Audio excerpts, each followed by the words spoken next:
Welcome to Rogers TV and welcome back to Delaware Speedway Racing on Rogers TV. I'm your host, Joey Langdon, alongside Chris Soares. We got a packed card for you tonight, and I mean packed. 12 races we're going to be bringing you tonight here on Rogers TV. And Chris, we got bone stocks, we got V8 stocks, we've got trucks with the V8 stocks, we've got super stocks, and we've got late models. It's going to be a packed night. Tell me more about it. Yeah, it's a stock night, to be honest with you. We're going to throw in a little late model action for you. 12 races, 10 heats. Each heat race is going to be 10 laps each to qualify for positioning for the features tonight. 4 features, 2 of them are going to be 25 laps in total, and then the super stocks and the pro late model division going to be 35 laps each. It's going to be a great night to open up the first weekly racing series night here at Delaware this year. It's been a long time. It's been over a year since we've been here for weekly racing. Is that right? Yeah, absolutely. It's been a long time. Last week, of course, if you're with us here on Rogers TV, we had the touring series with late models and the super stocks, jumped in with them. But tonight is the first night for weekly racing here for the summer of 2021 here at the Delaware Half Mile. Big points on the line. It's not just the qualifying that's in order. They're also going to be giving up points for the heat races. So, for people who might not know, what is some of the little differences between the different stocks? Well, the bone stocks, if you remember from way back then, we used to have an enduro division here. And if you ever came to watch an enduro race, there were 3 wide from start finish to around to the entrance of turn 3. A ton of enduros. That kind of fizzed away a little bit and brought in the bone stocks. Bone stock is like bringing a car in off the road, stocking it up a little bit, putting $500 into it, and racing it. It's like a wrecked up King of the Hill car, if you recognize King of the Hill from Delaware Speedway. Those are the bone stocks. And then we got the V8 stocks. Unfortunately, the car count right now in the V8 stocks is not where they want it to be right now. That's why there's a couple of trucks running with the V8s tonight. The super stock's going to be another great division this year with Andrew Ferrer out of Strathroy, the defending champ in that division, and the pro late models are here tonight as well. It's going to be a fantastic card for week number 1 of weekly racing here at Delaware. They're doing the parade lap behind us. What's the parade lap for people who might not know? Parade lap is just to recognize the people and the staff that are here to help out. They have the EMS ambulance out here. They have the fire crews. They call them the Killer Bees. I don't think they wear yellow anymore. They used to wear all yellow. We called them the Killer Bees back in the day. Also, the 45 V8 stock of Barry Watson was in the parade lap tonight. Just last week, we lost Barry's dad. Unfortunately, he passed away. So the 45 was in the parade lap tonight. Obviously, the pace car, the tow truck vehicles that are here to help out during the evening. So they do the parade lap each and every week here on Friday nights. Oh, and we got the national anthem going on behind us. Let's go there if we can.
Fire off some bone stocks. Are you with me, Delaware Speedway? We're almost here. The engines are about to fire behind us. Once again, I'm Joey Langdon alongside Chris Soares. Chris, let's hear it if we can. Drivers, start your engines. The most famous words in auto racing right there. Drivers, start your engines. It was a fan-supported chant tonight to get these cars going. The bone stocks on the pit road right now. Joey, they'll start us off with a first of 2 heat races. So, for people who might not know, what exactly is a heat race compared to a regular race? Well, there's no qualifying tonight. They're going to qualify via the heat races. So they're the division, like for example, if you had 30 car count here for the bone stocks, you might have 3 heats of 10. So wherever you finish in that heat race will determine your starting position for the features. So there's going to be 8 heat races tonight, 2 per division, and there's points on the line as well during the heat races. 10 points for first, 9 for second, and so on. There's points in the feature. Also in the features tonight, you'll get a point if you lead a lap, you'll get a point for leading the most laps, and you'll get a point for actually winning as well. So lots of points, whether it's heat races or features. As you see there, that's the, speaking of points, that's the 2019 champion, Chris Soares, leading the pack here for heat race number 1. He's definitely a driver to watch here in the bone stock division, but also back near the back is number 50, who is what we saw last week, Joe Lawrence. He's not racing with his usual number, but he is going to be another member of that BT Racing team. So he and his brother Chris Soares will likely try and finish high here in the heat race, pick up some points. Chris definitely will want to pick up some points, trying to defend his championship. I was talking to him before the season started, and he was very good about his answers, because I tried to journalism an answer out of it. I said, "Are you the best racer on the track?" And he said, "No, but I'll never say that I am, because I always want to get better." And that's kind of the mentality you have to have. Yeah, absolutely. Lawrence will lead things off and we have it look like about 10 to 15 bone stocks here. The 27, Andrew Peach is in the field as well. So is Joe Kicks in the 12.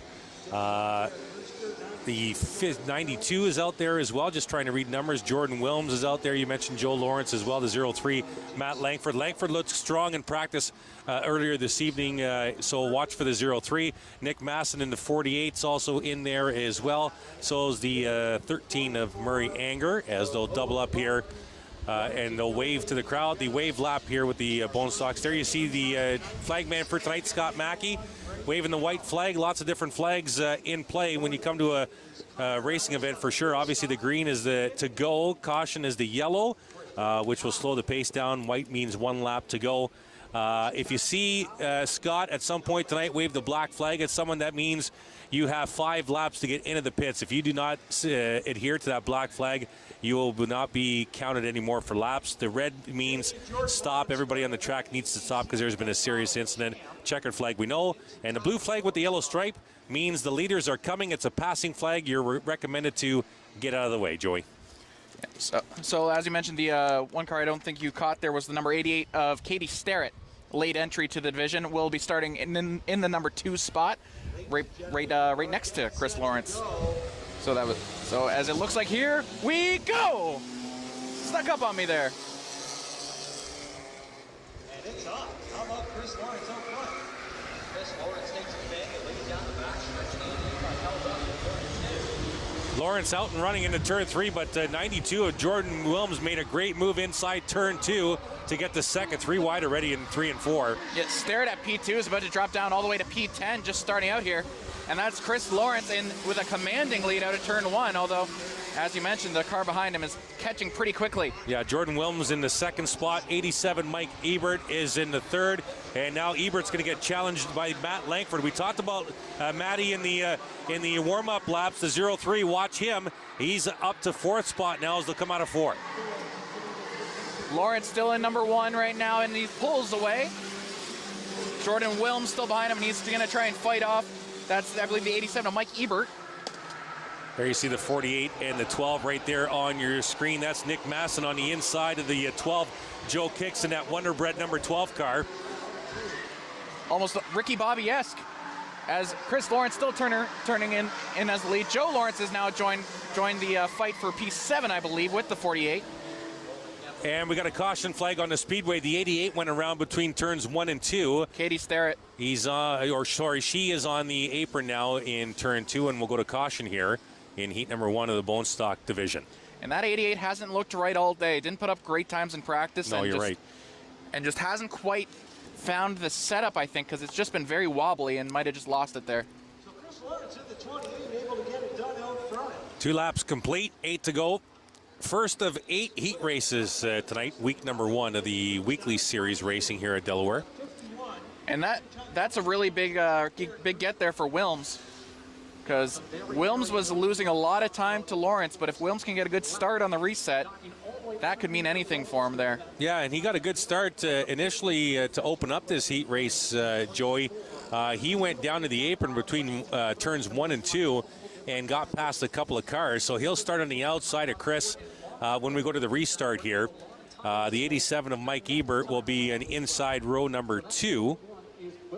And he'll be alongside, I believe that's the 18. I can't read. Some of these numbers are very difficult to read. I know the 03 Langford will be in row 3. I believe that's the 21C, who I don't have on my roster. And the 51 will also be alongside Langford in row number 3. Sometimes new additions just roll into the track right when it's when the national anthem is going on. That's how late before they've come in at times before. So. Even if they're set up, you won't always know who's running which car in this division. Yeah. I know BT Racing, Chris Lawrence's team, they have 4 cars. They're running 3 today, and one is just a rental car that they rent out to anyone who wants to run bone stock. So we might not even have that name until, like you said, until the green flag comes out. Yeah, we might have somebody from the Rogers staff rent one for a Friday night this week or this year when the bone stocks are running. You never know. So 1 lap to go here. I got to correct something I said last week. I said I went to high school with producer Chris Burkles. That's incorrect. We went to college together. It seems so long ago I thought it was high school, so my apologies to producer Chris. For now, we have this group. I'm sure we'll get Gerald, our cameraman, into a bone stock later on this season. But for now, as the safety car comes into pits, coming around here, Chris Lawrence, followed by Jordan Wilms. Coming around the corner. Well, Wilms actually on the outside. And here we go. Wilms looking to put some pressure on Chris already in the turns 1 and 2. That Lawrence car, the number 28, is an absolute rocket today. Well, he cornered very well in the turn 1 entrance and got a good exit out of 2. Wilms still fighting off Ebert. A lot of trouble there for turn 3 for a lot of the midfield. Yeah, Lawrence went really high between 3 and 4, and Wilms cut the lead down a little bit, but it seems like straightaway speed goes to the 28 right now, Joey. Absolutely. Split screen now, top left corner, race for second spot. That's Jordan Wilms in the 92. Being challenged by the 87 of Ebert, gets a nose on the inside into turn 3. That's the 21C who's also causing some trouble up there. That's exactly what Chris Lawrence wants to see as the battle's going on in his rearview mirror, that is for sure. I believe that's Nathan Ray in the 21C. Nathan Ray. There's the 03 Langford on the high side, coming out of 2, up the Delaware Hill, down the backstretch. Battle for 3rd there, actually battle for 5th. As the front 4 almost single file, now side by side for 3rd, Joey. Really tight race there, 3rd, 4th, and 5th, all under fire. That's the 48 of Nick Mason, who's now under trouble from Joe Lawrence. But Chris Lawrence has not been troubled since the caution. Yeah, problems with the 92 of Jordan Wilms. He went high in turn 2, lost a couple of spots. Now Langford to the inside of him. He got a fender on the left rear, and Wilms will keep the 4th spot. Single file right now, that's the 03 of Matt Langford, who's trying to make a pass on the inside. Now gets a nose in. Can he make it happen? No. Good defense there from Wilms. That 21C looks pretty stout right now. The front 3, you can put a blanket on them as they roll into turn 3. Lawrence out front. The 51 Derek Mosker is now in the fight, and so is Joe Lawrence in the 50. The 48 of Nick Mason also involved. Battle for second there, as you can see, going into turn 1. That's the 87 of Ebert on the inside. Who'd you say 21C was again, Joey? I believe that's Nate Ray. Thank you very much. Ray out to second now. He's got a lot for Lawrence here. Into turn 3, he's got something for the 28, Joey. Got a real chance here. Lawrence has had a lot of trouble in turn 4, and he might have lost his lead. But he's been so good on the straights, but he's lost it. That's Nate Ray. Ray looks strong in that 21C, has the preferred groove through 1 and 2, up the Delaware Hill, down the backstretch. Lawrence going to try and do something with him on the back here. Mike Ebert alone in 3rd, but losing it quickly to some distance to Langford now up to 4th. Gonna be some big trouble here for Lawrence. He's had the fastest car on the straights, and we are in the last lap. He's got to make it happen now, or it's Nate Ray's race to lose. He's had a lot of troubles in turns 3 and 4, but that's where he's got to be best. Matt Langford goes into third, and it looks like he's not going to relinquish it. Here into turn 3, here into turn 4. Might be a drag race, and it's going to be Nate Ray. Ray, Lawrence, Langford are your top 3. With the 51 of Derek Mosker picking up 4th. Yeah, the 87, Mike Ebert rounded out the top 5. So that top 5 is going to advance directly to the Bone Stock feature. Coming up later tonight, the Bone Stocks are going to run 25 laps for the feature. So are the V8 stocks and a couple of trucks in that division tonight. Then we're going to go a pair of 35ers with the super stocks and the late models coming up later tonight. But heat number 2 of the Bone Stocks coming up next.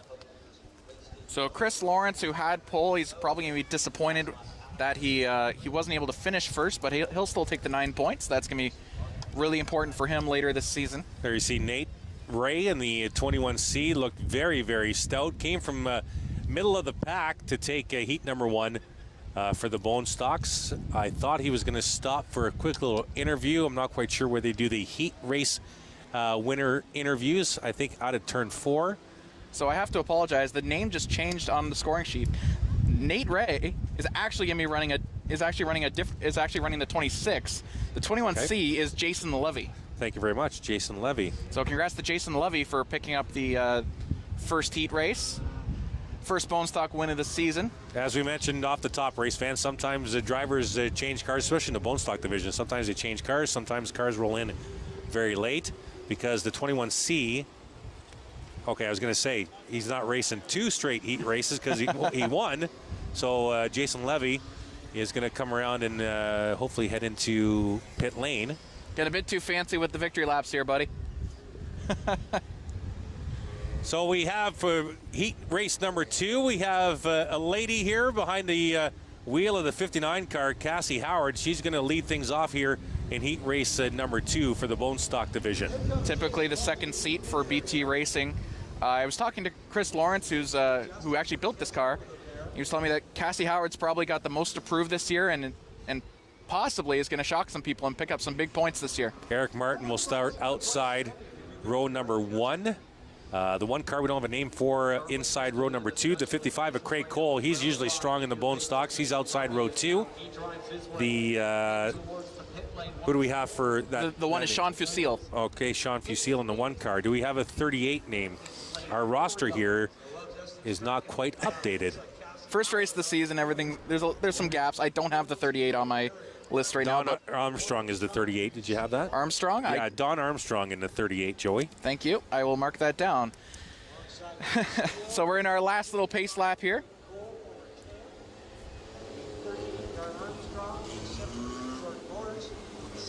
As we're about to set to get started here, once again, that's Cassie Howard has pole, followed by Eric Martin. Nate Ray, the former Heat Race 1 winner, is actually in the 26 car. He's in Heat Race number 2. I'm sure he can grab the clip of us saying he won and just... Yeah. Robert Wollaston, he's also in this Heat Race. He's at the back in the 11 car. The 89 is Katie Sterrett's sister, I believe, Bonnie Sterrett. Mitchell Rawlings in the 69 car. His dad races late models and racing the 69 late model tonight, Lloyd Rawlings. Should be a lot of fun, those races. Pace car is in. We're about set to get started here. 10 laps for the rest of your life. Or maybe just for the feature. Here we go. 3 wide already into turn 1. The 73 made it 3 wide. Jordan Morris. Watch Jordan Morris in the 73. Outside already, going 3 wide for the lead. Cassie Howard trying to play defense, but it's not going to be enough. That car is just faster. And look at that. There's a couple of cars pumping up in there. It's our friend, Nate Ray, the 26, Joey. Maybe he can win 2. We have now raced. Oh, all Sean together now. Fusille. Sean Fusille up there in third. I believe that's 55. That's Craig Cole up there as well. Yeah, he should be up there. Battle for the lead side by side into turn 3. It's Ray to the inside. And Morris to the high side, out of turn 4. Meanwhile, Chris Fairweather takes fifth, but he's under a lot of pressure from Brent Pelly. Pelly still has the inside. Can he make something happen out of the turn here? And he does. He gets a really nice line. New leader, the 26, Nate Ray, front 3, trying to pull away from the rest of the field. Sean Oh, Fusille he went high, has Joey, he went high. Sean Fusille has a chance, and so does the former leader. Jordan Morris. And Jordan Morris is going to take the lead on the inside. Nate Ray went hard and hot into turn 3, couldn't hold it. Oh, he saved it. That was the number 6 of Chris Fairweather. Loses a lot of positions there. Side by side, battle for second spot. Fusille inside in the 1 car. And it's Ray outside in the lime green 26, Morris out front. This could be 7 laps of hell. All 3 of them putting so much pressure on each other. Fusille goes real loose, but he saves it. Yeah, great save by Sean Fusille there. Back end came out from under him into turn 1. All 3 of them absolutely battling. Jordan Morris trying to somehow extend his lead. And Darcy Desjardins in the 76 might be his best friend here. Top 3 still inches away from each other. But it's looking real good for Jordan Morris right now. Desjardins on the tail end of the lead lap could cause an issue here for the leaders. He's going to stay to the inside. He looks like he's got a left or right rear going down. Desjardins will let the leaders pass on the high side. Oh, Or really? maybe not. Oh my God, he spins out. He had the right rear. I told you it was going down across the stripe. He lost into turn 1 and we'll go yellow here with 4 to go in Bone Stock Heat Race 2. What was he doing there? If he had control, that was so aggressive. Oh, I don't think it was anything. I don't think it was anything other than the tire going out. Let's go to the replay here. He'll come into turn 1. This is Desjardins. There you see the leaders. Watch it. It's either the right front or the right rear. Oh, he might have got in hot, Joey. I'll give you that one. He got in hot and just lost the back end right in front of the leaders. That was dangerous. That was incredibly aggressive. I don't know how all 3 of the leaders survived that one. Yeah, that's heads up racing by all 3 for sure. So who this really helps is Brent Pelly, who was completely out of the peloton out front, is now into the top 4, and with a good chance after a good reset, could find himself in that battle. Yeah, Cole's there too, inside row 3 in the 55. It bunches the field up with 4 to go here in heat race number 2 for the Bone Stock division. This sequence of that heat, it's going to be interesting to see how he can do now. But everyone. So as we turn in, we're going to do one more pace lap. V8 stocks are up next after this heat race number 2. Morris will lead the field. If you're joining us for the first time this week, there is a set of pylons out of the exit at turn 4. That is the restart pylon. Morris in the 73 has control of the field. He can accelerate once he gets to the pylons, or he can slow the field up. When he goes, the field can go. You cannot jump the leader. And that is going to be really important there for Nate Ray, who is on the outside, but he's still like a nose ahead of Morris, so he could give him some trouble here. Yeah, Fusille's in a good spot too. Fusille's in the 1 car inside row number 2. If he can jump with Morris, he can keep that 26 array on the high side. The preferred line is the inside. Here we go. Morris gets a good reset, so does Fusille. And just like that, the top 3 are starting to separate again. Although the person that wants to talk to them about it is Craig Cole. Yeah, Craig's right there as well. The front 6 bunched up here. Still holding his lead, but it's not as comfortable as he'd probably like it to be. All the top 5 now, top 6 I should say, are within spin distance. And we got another spin. It's Cassie Howard. Yes, in between turns 1 and 2. We're still green. Flagman Scott Mackey's going to see if she can get down and going. She does. We stay green. So Cassie Howard now is going to fight Desjardins for a while, but that's going to be a problem for our leaders as Morris, Ray, and Fusille start to catch up. Top 3 still holding strong. White There's flag. a fight for P5. White flag next time by. 2 to go. Real battle here. White flag is out. We're in our last lap. It's going to be a drag race. Ray's got something for Morris here. The question is, can he do it? Morris has to hit his marks. They almost got into each other there. Ray goes a little high, but not insanely so. So he's still very much in this race, but he's got to nail turns 3 and 4. And once again, it's Darcy Desjardins. That could be an issue here. Fusille trying to get involved, trying to pick the bones if this becomes an issue. Coming into the finals, and that'll save it. Martin, Ray, Fusille, top 3. And I'm not sure if he was a lap down or he came out of nowhere, but Chris Fairweather crossed the line in 4th. I didn't see him the entire race. But he had a nice late push, I believe, to pass Brent Pelly. So you had the 6 and the 77 as 4th and 5th, Joey? You're good? Yes, that's what I had. Okay.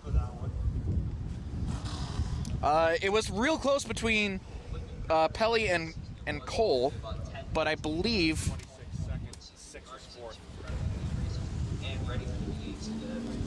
that's what happened there. But as mentioned, Jordan Morris picks up the win and the 10 points that goes with it. And early in the season, that's really nice to have, isn't it? Yeah, absolutely. That concludes both the heat races for the bone stock division. 10 points for first in the heat race, and then 9, and then 8, etc., until there are no cars left. And coming up next, V8 stock series heat races. We got 2 trucks with these guys tonight, Joey. Didn't see many in practice as far as cars. Saw 4 or 5. There's 10 on the official roster, but I think we only have 5 here tonight and 2 trucks. So there might be only 1 heat race. So that'll speed up the lineup for tonight for sure. I don't see these guys doing 2 races, 20 laps. I see them just doing 1 heat race, I would imagine. And unless they reorganize, it looks like the trucks are going to bookend the race with V8 stocks. So they are competing for separate points. They are on the same track. This is technically 2 different races happening at once, but don't tell them that. Yeah, long-time truck driver right there, the 01 Grace Motors 01 truck. That's Devin Blumendahl. He'll lead things off here in this V8 stock heat race. So that's going to be, so Barry Watson is the 45. We talked about him briefly before. This is going to be an emotional race for him. An emotional night for sure. So Blumendahl in the 01 truck, the 23 of Jeff Ferguson outside in row 1. Barry Watson will have the inside of row number 2. On the high side is going to be, I can't catch that orange card number. I believe that's 810, Kyle Mesenberg. Nathan was coming hard. 810, Kyle Mesenberg. Paul Fothergill, he's strong in this division. He was very strong in the modified division as well. He'll be in the black 33. Then you got the 72 of Clutterbuck, and then the second of 2 trucks, that's the 5 of Clay Stevenson. Thank you very much. Up to you, So David. the trucks for points are only going to be racing each other, but I mean, wouldn't it be great for, if you're a truck driver, wouldn't it be great to beat all the V8 stocks? Because you can only race who's in front of you. Well, we're about to find out if they can keep up. Should be very interesting. Pace cars coming in. If I was Stevenson in that 5 truck, I'd move up beside the 33, but I guess he's going to stay back there. Rounding the final corner, trucks and V8s. Here we go.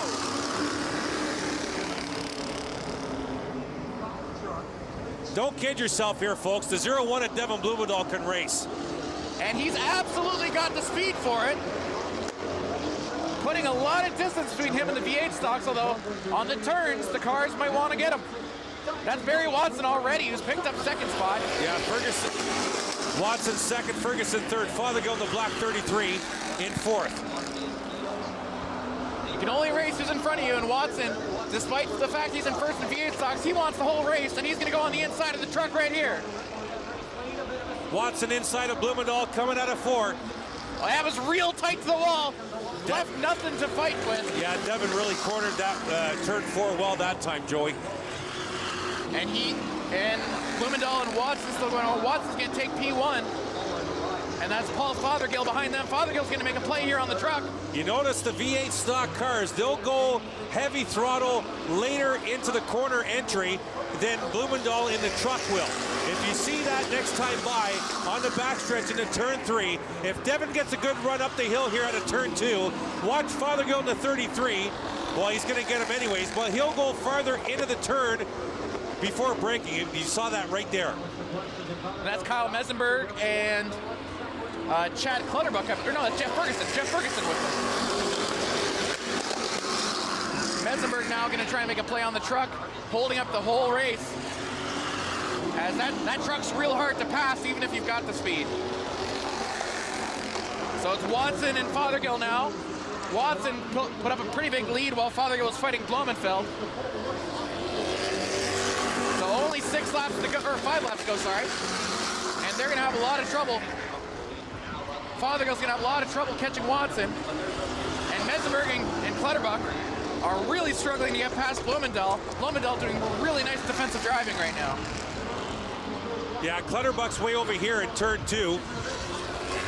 That's Mesenberg and Ferguson trying to get through Blumendahl here as they go into turn 1. That is Ferguson, not Clutterbuck. Fothergill looks like he's trimming the lead of the 45 just a bit as you see them fly down the backstretch into turn 3. And Fothergill goes into the corner a little bit later before he hits the brakes. And that gives him a little bit of advantage, but Barry's got a good corner exit. You can tell Fothergill feels really confident. And the 5 truck's around almost. The 5 truck is super loose of Clay Stevenson. That could be a lot of trouble for Paul Fothergill. He's got to catch Barry Watson, and he's got to catch him now. Yeah, there you see the 5 truck. He got up into marbles in turn 2 and almost lost the back end. And he just got the passing flag because the leaders are coming. Yeah, let's go to the replay here. High into turn 2. There he goes. He's loose already into turn 1. Gets up into marbles and stays off the wall. Good job of saving that. Grace Motors number 5. So Stevenson's going to let the 2 leaders of the V8 race pass.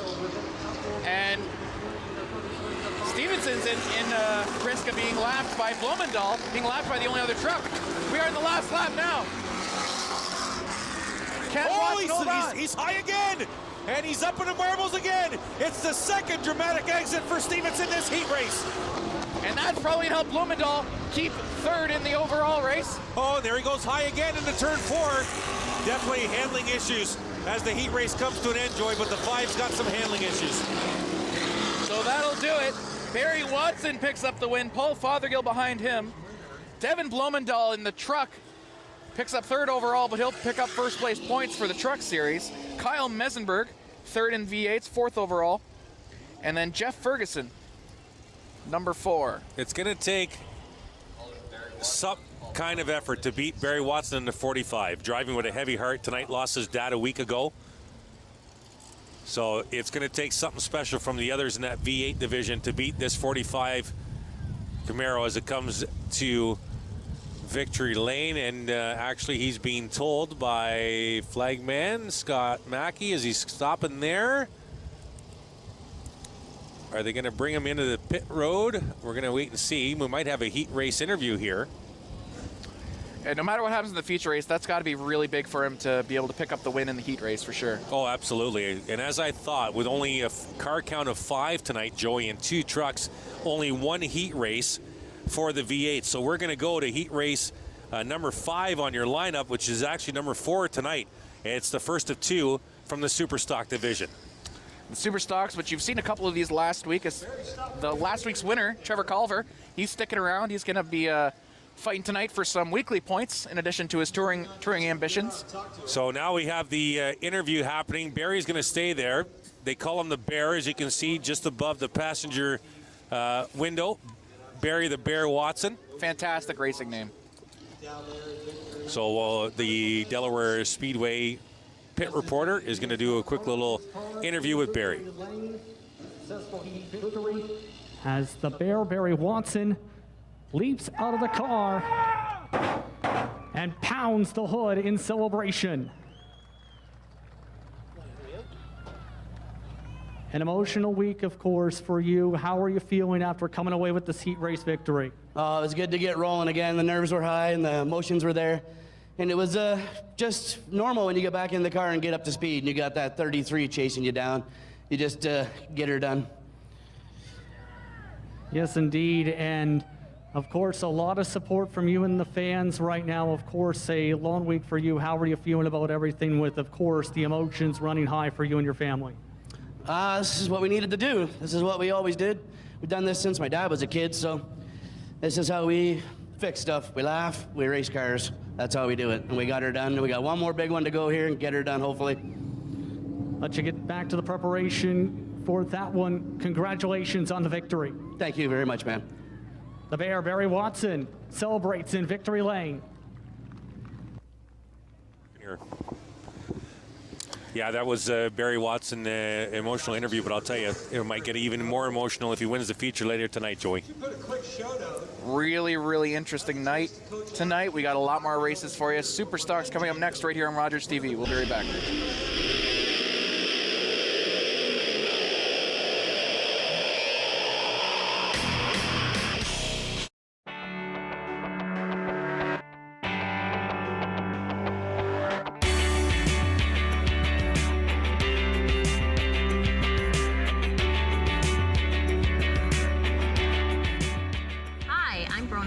And I'm excited to be the new host of LDN ONT TV. Join me and my guests as we discuss the topics trending here in London, Ontario. Tune in Thursdays at 6:30 only on Rogers TV. Think it's okay to drive high? Think again. Drug-impaired driving is as illegal as drunk driving, and in Ontario, the penalties are the same. If police suspect you're driving under the influence of drugs of any kind, or a combination of drugs and alcohol, and you fail a roadside test, your license will be suspended immediately for up to 30 days. You'll pay a penalty of $198. And you can be charged with a criminal offense of impaired driving, the same as alcohol. Driving high is never okay.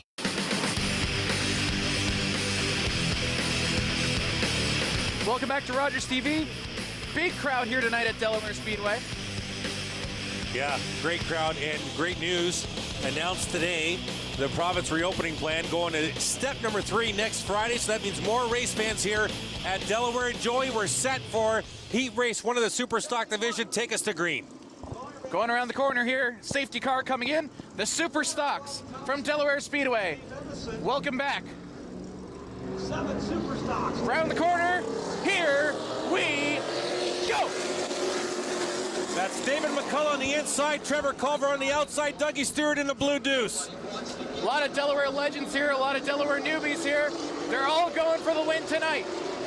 McCullough got the inside. Culver, last week's Touring Series winner. He's got something to say about it. He's coming in with a fury. Number 4, that's Lonnie Thompson. He's in 4th spot. The 12th, Ryden Lapsovich rounds out the top 5 with 9 to go. How about number 2, Doug Stewart in 3rd place? Yeah, Doug is a legend here at Delaware Speedway, running late models for many, many years. And Culver trying to go the inside. He's got the nose in, but that's all he's got as McCullough pulls away. And he's just trying to survive right now. Culver winning last week with us here on Rogers TV Delaware Racing. If you remember with the touring late models, the Super Stocks ran last week. Number 1 took it. And he's going to try and take now, but great braking from McCullough. Great corner to keep Culver at bay. The McCulloughs, a racing family here at Delaware Speedway. David and Derek McCullough also used to run the Enduros. And McCullough still fighting off Culver. That Doug Stewart still holding on to 3rd place. And that's the number 4 of Lonnie Thompson behind them. Ryden Lapsovich stays in the 5th spot. The 71, Connor Van Steedsel in 6th. And the 15 of Dave Evison rounds out this heat right now. Evison in the hot rod back there. We've seen him last week as well. McCullough still fighting off Culver. This is going to be a battle for all 10 laps. 5 more to go, and McCullough just kept barely holding him off. That's the only battle in this heat race, and you're watching it right now, center screen. The 39 of McCullough, the 1 of Culver. Culver all over the back of the 39, looking for a mistake from McCullough. McCullough's got to be perfect. He goes a little high, but no, he doesn't actually. He saved it right there, and he's still in first place. Yeah, Dave's got a great corner exit out of turn 4, but Culver closes in under braking. Really, really close between the two. The rest of the field is pretty set. McCullough, Culver out of turn 4, 3 to go this time by. And it's going to go all the way, it looks like. They're still battling each other.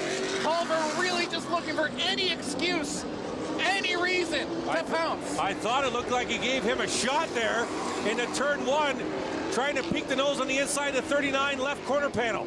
Culver's got to be so frustrated. The entire race he's been stuck. McCullough holding him off with everything he's got. He's right there. He had the front nose of that one car under the rear bumper of the 39. Down the backstretch they go.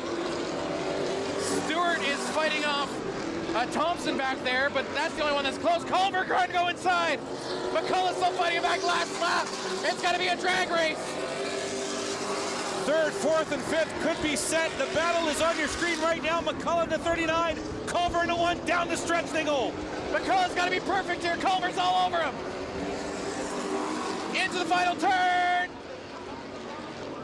McCullough, superb defensive driving. McCullough. That's McCullough, Culver, and then Stewart, Thompson, and then the number 12, Ryden Lapsovich. That's your top 5. Great race all around. The 71 of Connor Van Steensel comes in 6th, and rounding out the heat race, number 15, that's Dave Evison. And heat race 1 of the super stocks in the books. The winner right there, the 39 car of David McCullough. I think, Joey, the 1 might have been a little faster, but Dave did a great job of hitting his marks both on corner entry and corner exit and keeping on that preferred line. Oh, he did absolutely superb. Just start to finish. Culver was all over him for all 10 laps. Didn't give him any room to breathe, but he didn't need it. Absolutely correct. As David pulls into Victory Lane here at Delaware Speedway, and he'll do a quick little interview. We'll throw you down to David when that occurs, as the cars for Superstock heat race number 2 hit the track, with the pole sitter is going to be number 9 right there of Andrew Ferreira. He's the defending division champ. The 93, Gary Zweigers. The 45, Ryan Bright. The 28's in the field, that's Ryan Dyson, had a good showing last week. 17, Kenny McNichol Jr. also had a good showing. And there we go, let's go down to Victory Lane. And the team currently checking some things as McCullough comes out of his car with a heat race victory. A lot of pressure in this battle. How are you feeling holding on a close battle for the race win in this one? Yeah, Trevor was right there, and he ran me clean. I got to thank him for that. We got to get back to the pits and loosen this car up a little bit. But, you know, I just want to thank everybody for coming out. It's been a long time over COVID, so I want to thank all the fans for coming. Really good to see you guys back up there. And I want to thank Delaware and everything they're doing to keep this place going, and my crew for helping me out. And I also want to dedicate this to in memory of Barry Watson Sr. A good victory for you in this heat. You mentioned some of the adjustments. What's the focus now like for later on this evening now? Well, they've just got to loosen this up a little bit, trying to get the car for a good long run. And I know that Trevor's not going to be quite as patient in a 35 lapper, so we got to get some more speed out of it. Congratulations on the victory. Thank you. Devin McCullough with the victory as his crew checks the 39. I think you hit the nail on the head there, Justin. That one car of Culver. Thank you back from the local pit reporter here. As we're about to get set here, we'll run you down the grid after the break. We're about set to get started here. Superstock heat race number 2. Back here on Rogers TV after this.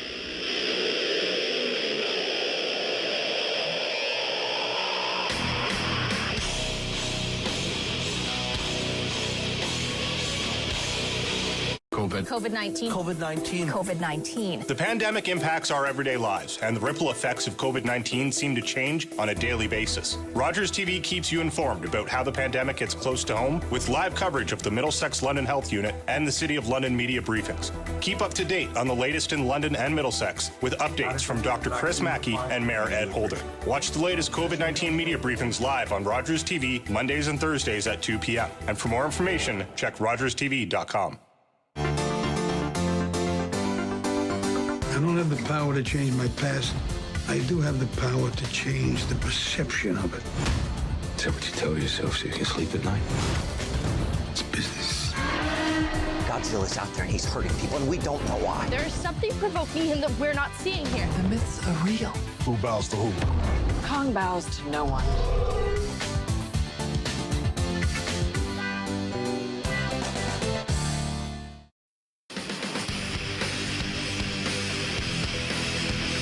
Welcome back to Rogers TV. I'm Joy Langdon alongside Chris Soares. And Chris, we were talking just during the break, I should say, before we came on the air. It's getting real cold out here, isn't it? Yeah, there you see overcast skies right there. You can see blue skies just over at turn number 3 as the grid forms up to go racing here. But it is chilly, getting down to about a low of 11 tonight. So that means the track is cold.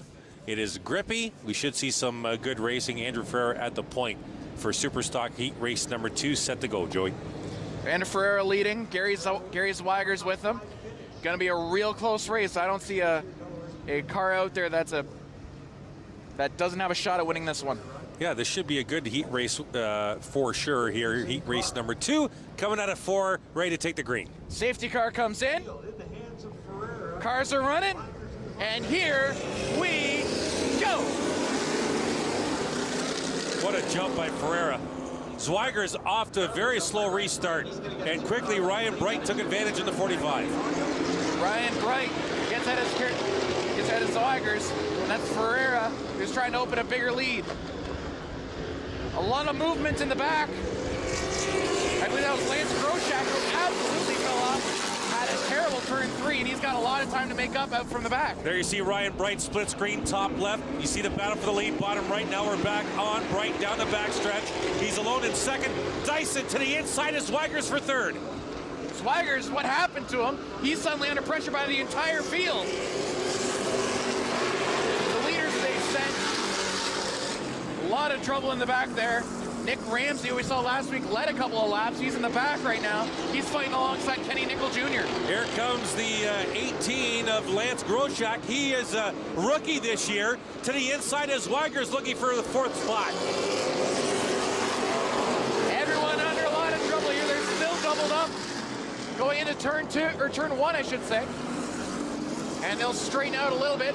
You know, what's really surprising to me is way back in 7th spot is Kenny McNichol Jr., usually very strong and was strong last week. Now he's marred behind the 07 of Nick Ramsey. Both of Nick Ramsey and McNichol Jr. had great weeks last week and suddenly have lost all pace coming out of the first set here. Groshak and Ramsey, 2 of the 3 rookies in the division. The other rookie was in the first heat race. But we have 2 rookies in this heat race right now, and one of them is up to 4th. 5 laps to go. We're halfway through. Not a lot of movement there as he hits the chip. Coming into turn 2. Right there in secondary race for 5th, top left corner. It's Ramsey in the 07. McNichol Jr. getting by Zweiger's. Zweiger started outside row number 1. Now he's marred back in 7th.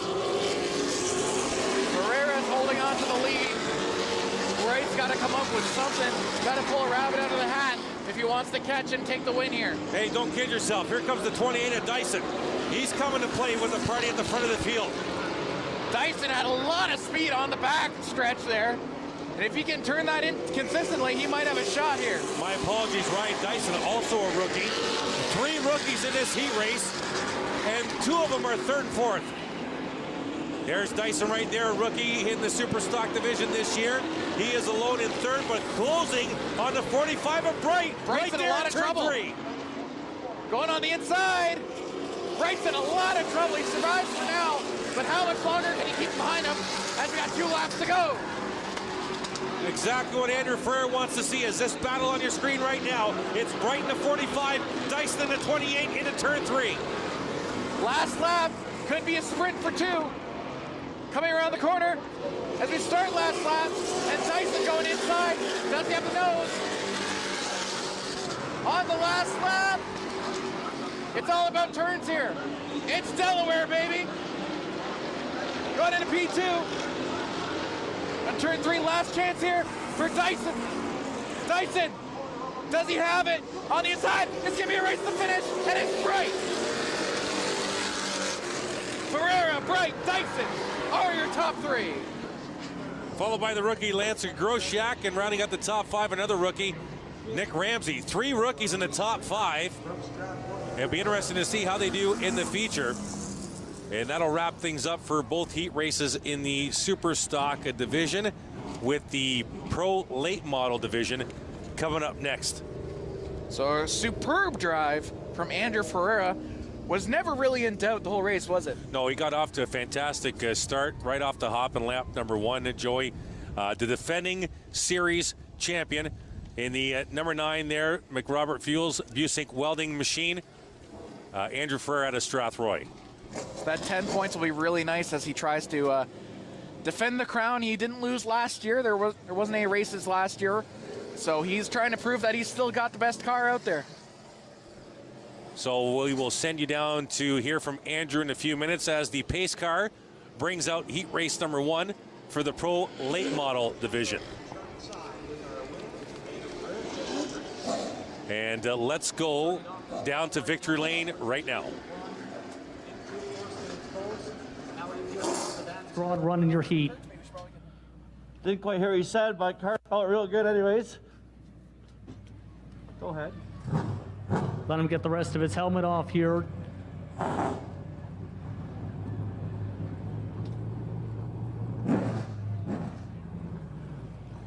It was an impressive run either way for him to hold on the entire time.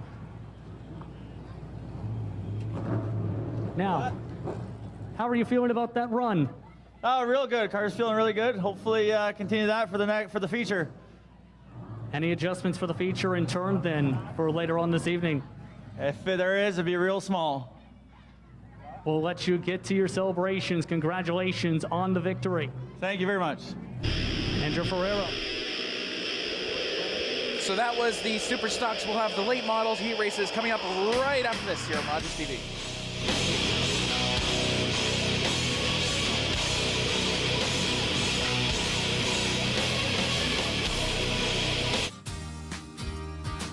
Hi everyone, my name's Ranger M. I love to knowledge share, and that's just what I'm going to do with you. So come on, let's go learn with Ranger M.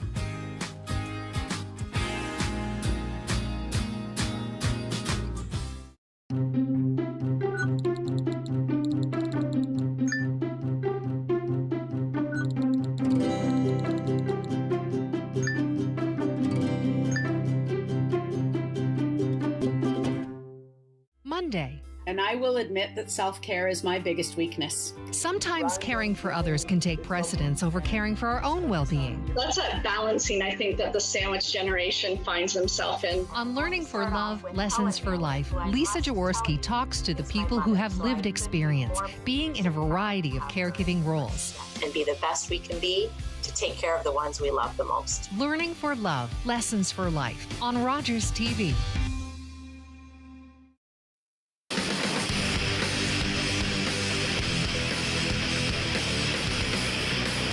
Welcome back to Rogers TV.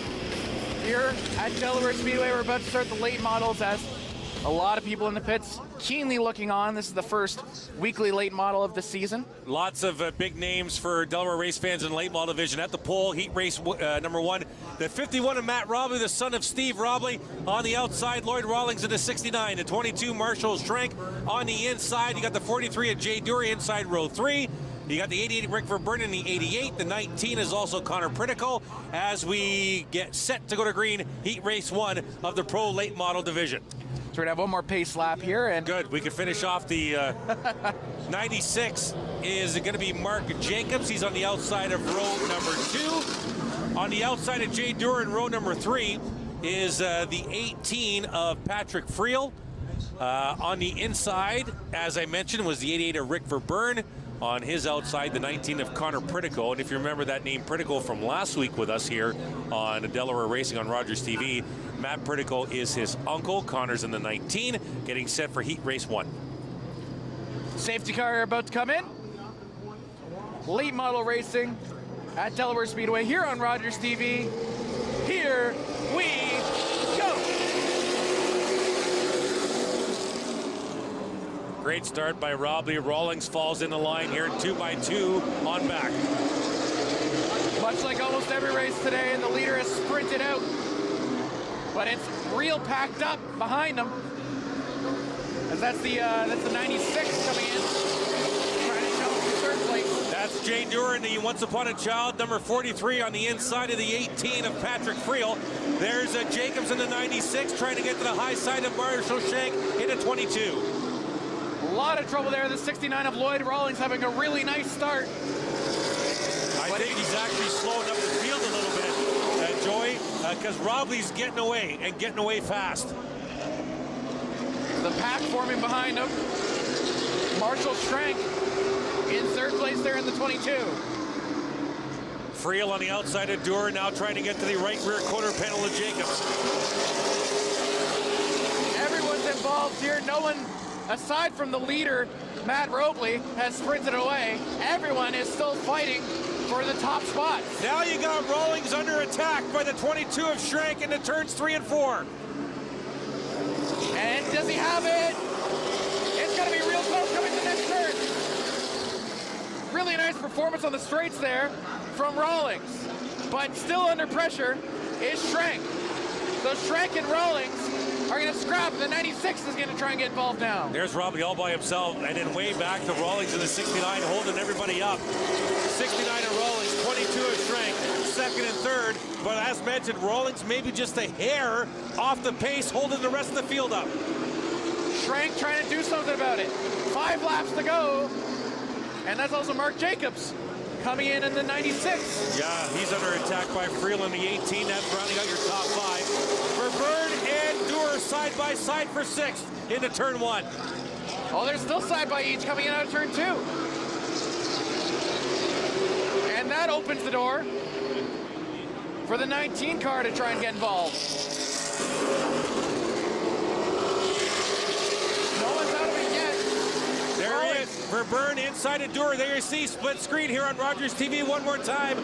Dewar to the high side. Verburn with a great exit out of 2. And that opens the door for Friel coming in on the inside, trying to go side by each there on turn 3. That's Pritico actually in the 19. Connor Pritico. Friel's up in 5th. So Pritico does get through. He's been behind the entire day, but he gets through here with 2 laps to go. And just absolutely classing the field right now is Robley. Yeah, Matt Robley, a full straightaway lead. He can just coast from here on in, maybe. We're in the final lap, coming around the corner.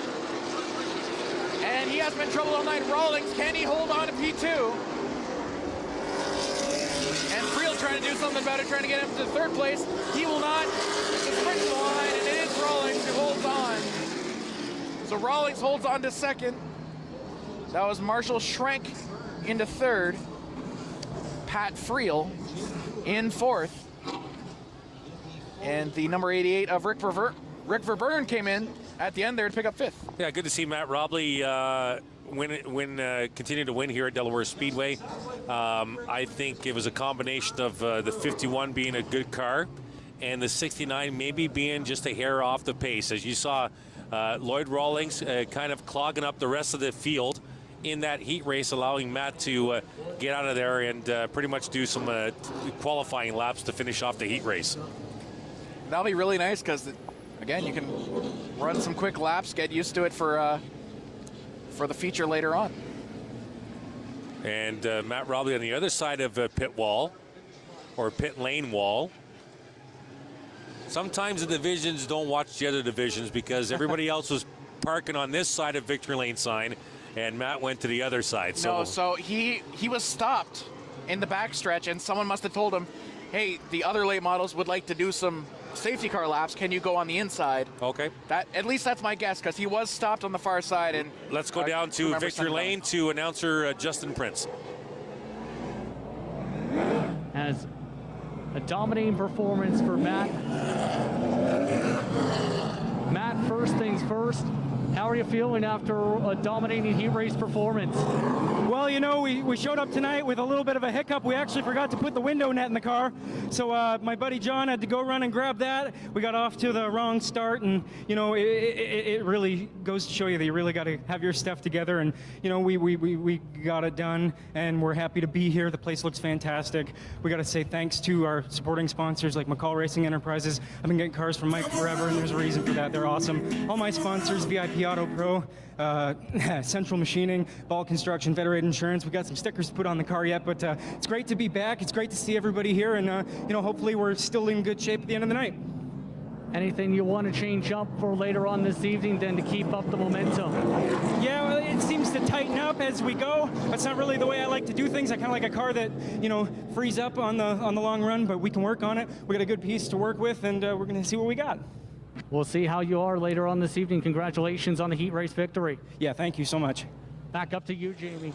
Thank you, Justin. As we are about to get set here for the second late model heat, it looks like it's going to be Jaden Chapman leading the way with Ray Morneau with them. Yeah, and if we get a chance, I'll explain what Matt Rowley was just talking about in that victory lane circle. But let's start heat race number 2 of the late models, Joey. We actually have another. Yeah, so what he was talking about down there when Justin asked him about any changes to the car. Well, first of all, they showed up with no window net. Obviously, it's one of the safety requirements. You need a window net, so I had a buddy go get it. He was tightening up as the heat race went along, and tightening up means it wouldn't turn in the corners. It was pushing up the track, and he had to really wrench on the wheel to get it to turn in the corners. So they want to loosen it up a little bit and maybe get the back end wiggling just a little bit more going into the corners and get a good corner exit. Loose is fast and almost on the edge of out of control. Tight pushes you up the hill. That's a good way to remember. All right. So good to know for later on tonight in the feature. We'll see how he does. For now, heat race number 2, here we go. Ray Morneau in the 03 was strong last week in the Touring Late Model Series, but he was loose out of turn 1. And Jaden Chapman's going to capitalize. So is Cole Powell in the 73. Yeah, Powell is one of the most aggressive late model drivers I've seen working here for the last decade. He wants the 73. If you are in the way of the 73, he might move you.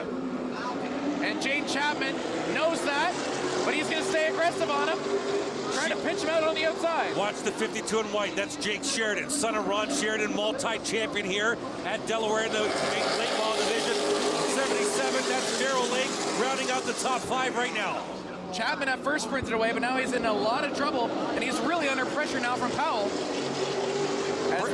Brady Smith's in the 6th spot. He's a graduated truck driver up to the late model division. Jake Sheridan, as he mentioned, he's coming up into 4th place now. Front 7, pretty tight together out of turn 4 up the Delaware Hill, out of turn 2, my apologies. Peyton Jacobs, the only one off the pack right now, as the 13 still really pushing, trying to stay ahead of the 73 of Powell. Yeah, Cole will stay on him until he makes a mistake. The 73 will not give up. Late break there from Chapman. He stays with it, goes a little to the outside, and Powell's going to try and pounce on it. Chapman, Powell, Morneau, Sheridan, Darrell Lake. You can put a blanket on him. That's your top 5. They're all really battling right now. I believe that's a Brodney up there as well. Powell was pretty much pushing Chapman down the backstretch last time by. That's Tom Zagrodny in the 77. He's in there as well. Everyone's real close. With only 4 laps to go, this could be a lot of trouble. We're going to have to check that. That might be Darrell Lake. That's the same car from last week. It might be Darrell Lake, not sure, but we'll get the confirmation on that. And yeah, it actually just updated on my screen. It's not Zagrodny, it is Lake. 2 to go. Next time by, nose to tail out of 4. He's really trying to push him on the inside. Really nice work there by Chapman to keep him behind him. But as you mentioned, Powell not giving him an inch of room. Well, Cole gets a good run on a corner exit at 2 and 4, but Chapman really has some good straightaway speed. Oh, now that was really tight there. Can he pull on the inside? No. Sheridan looking to get a nose in. Sheridan might have a nose inside of Morneau for third. Side by side for third down the backstretch. And that is going to be Sheridan. Now Lake is up there as well. Lake going on the inside. Lake trying to go for third. Oh, and he got loose too. Brady Smith in the 39 right there as well. Sheridan, and that's the checker flag. And there we go. So that was Chapman, Powell, Sheridan, Morneau, Lake, Smith, and then Lidster, and Jacobs rounding that whole field out. Didn't see a lot from Lidster there, but he was in that fight for a while. Jason Lidster, a former super stock champion a few years ago, I would say maybe 2015, 2016, when Jason won the title. That was a good season as well. So Jaden Chapman picks up the win. He's going to go into the back victory lane as well. Heat race number 2, Jaden Chapman doing a whale of a job holding off the veteran Cole Powell. So there he is right there, Jaden Chapman pulling into victory lane behind the curtain there. Yeah, we're going to go to Justin in a few minutes' time, and then we'll go to a quick break, as they're going to have a quick break here at the track before we get set for 4 features coming up just around the corner.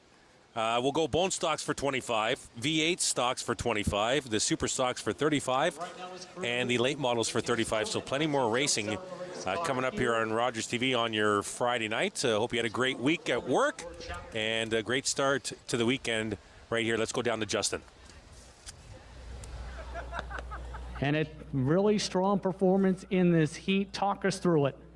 The car wasn't the greatest in the heat, but I just wanted that so bad with how bad of a season we had with this car last year with it being brand new, and it wrecked pretty much every race out. So to come out and do that, and we're going to work on it, and we're going to be even better come feature time. If you don't mind me asking, what would be some of the things you focus towards to improve upon things, especially with how things are faring with the cool track tonight? We're just going to get it so it rotates through the corners better. My wife here, she's pretty good on tires. She'll get that figured out, and I've got a crew that I'm pretty confident in. And I've got some amazing sponsors on this car that help put it together. And the biggest thing I got to thank is Delaware Speedway for putting this on and all the fans coming out. And I have to thank Mike and from McCall Enterprises for sponsoring this division. Congratulations on the run. What you get to focusing for the feature. Thank you. Jaden Chapman, once again, your heat race winner. And what was an impressive run as he celebrates with his crew. And we will go to break. After that, we're going to talk for a little bit, and then we've got the features coming up here on Rogers TV.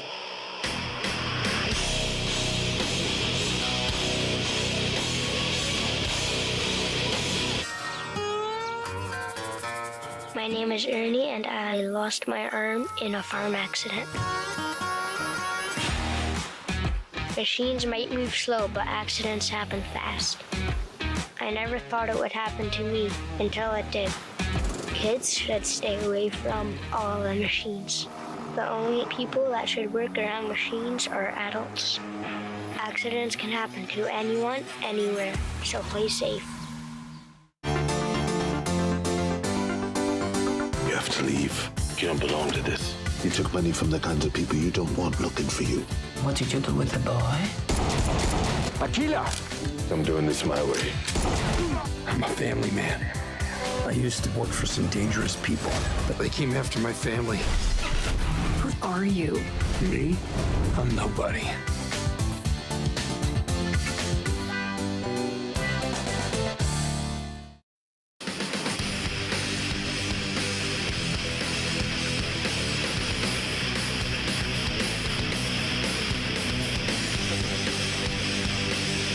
Watching Rogers TV, Delaware Speedway on Rogers TV. That was the end of the heat races. We'll have the features and more, and a special interview coming up right after the break.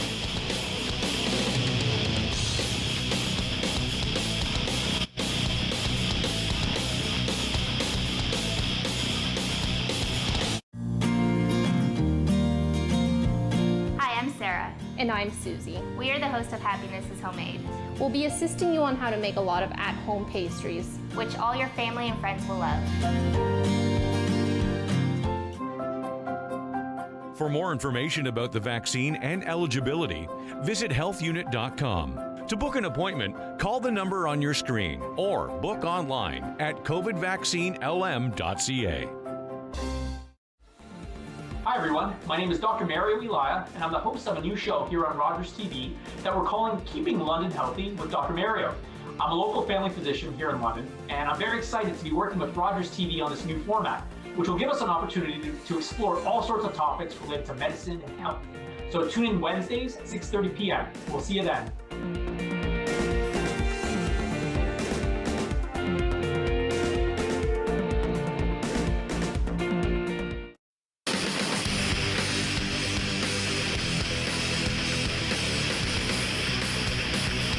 Welcome back. I'm Joey Langdon alongside Chris Soares and special guest Jamie Maudsley.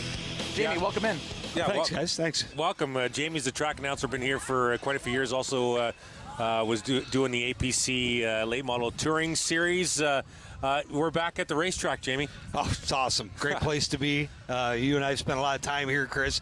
Great to be back. And beautiful weather here tonight. A little chilly, but that's okay. There's no rain. Yeah, some good racing, some good heat races tonight. Give us your thoughts on the heat racing thus far. I'll tell you that one car of Trevor Culver is going to be tough. He had his stuff on a rail last week.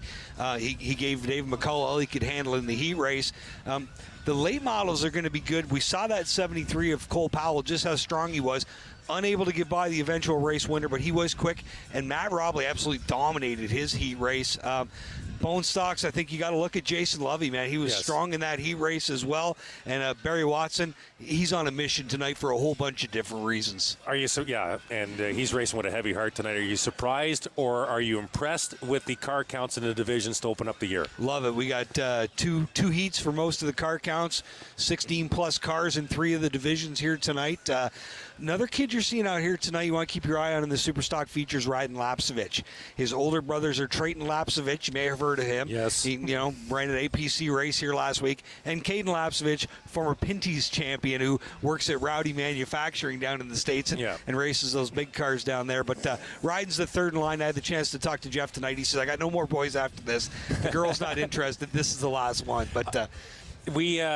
Right now, 25% capacity here under Step 2. Good news today coming out. Step 3 opens up next Friday, which means more race fans here. And we all know how nice it is. And for these guys and the gals behind the wheel, how nice it is to race in front of fans. You heard Dave McCullough when he got out of his car tonight. First thing he said was, I was so happy to look up in the grandstand and see people. And even Ray Morneau told me last week, he said, I was walking across the pits and couldn't get over how many people were here last Friday night for the APC race. I mean, it's absolutely phenomenal. It's great to see everybody back. And, this place I grew up, I missed not coming here last year. Yeah, Joey? So I hate to cut in, but we got the bone stock features coming up in a bit. Is there any specific racer that, from your expert opinion, we should be looking out for? Jason Lovey's good. I believe that's a new car, the 21C, and we saw just how good he was in heat race competition. Jordan Morris, obviously, no slouch. We'll see if the 51 of Derek Musker gets it going. I believe that's a brand new car. He did drive Superstock last year. He did. Now making a move back to the bone stock. He's going to be tough. Nathan Rea. The 26 car, that's probably the strongest we've ever seen him run. Yes. And again, as I was mentioning earlier tonight, Barry Harmer's the crew chief on that car. Barry's a former CASCAR Super Series champ from back in the 80s, so he's got a lot of guys behind him and definitely saw a lot out of Nathan earlier on tonight. Before you go, I got to ask you this because I know that we were talking in the off season and when there was not real racing in the Cup Series south of the border and all that. The iRacing started to roll up, and the eNASCAR series, the Coca-Cola eNASCAR. And then you were voicing some iRacing in the offseason. Tell us quickly how that went down. Still do. We did the APC series last year, and then G-Force took over and did the whole deal this year. But Jordan and I have been working Thursday nights for a guy out of Latin America doing a North American GT3 series. Oh, and nice. It's fun. Jordan and I get together on Thursday nights in my living room. We set up the studio and we broadcast it. And a bunch of guys from Delaware have actually raced in the series. Jay Dewar's raced online in the series. I saw that. And Don York. who's a longtime bone stock competitor here. He's raced in the series, and through that we met a bunch of guys that we started doing team racing with. And we were talking to Ryden Lapsovich actually earlier on tonight about the iRacing, because him and Justin Prince so involved in it as well. And it's a cool distraction. I mean, it's not the real thing, but it's better than nothing. Yeah, it's great to see you, my friend, and keep up the good work, and thanks for spending some time with us here. Good stuff. Appreciate everybody. Rogers coming out this year. We're absolutely thrilled to have you guys on board. Yeah, it's Jamie Maudsley, voice of Delaware Speedway here for the fans, and also the voice of the APC Late Model Series, and as we now know or just heard, voice of some iRacing as well, Joey. Yep, thank you so much for having us out. Good stuff, guys. Thanks for coming out. We'll be right back here on Rogers TV for more from Delaware Speedway.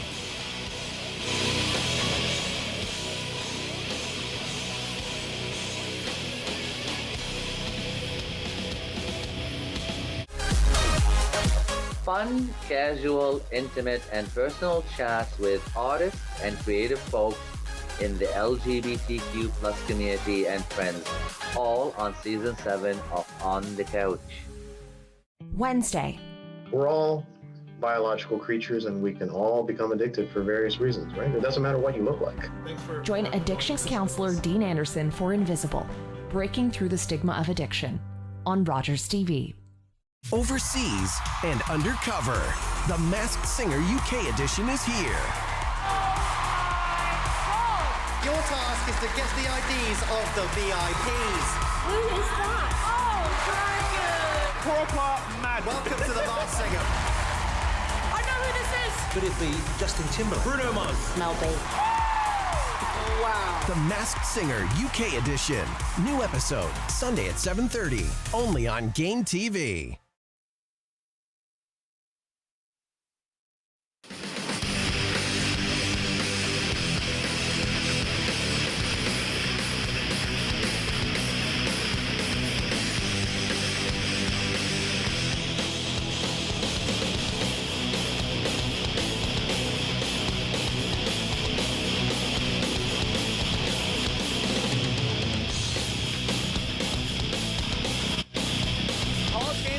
Here, isn't it? We got so many people around us talking to us. What a great night at Delaware Speedway, and it's great to have the fans back, isn't it? Yeah, it's fantastic to have the fans back.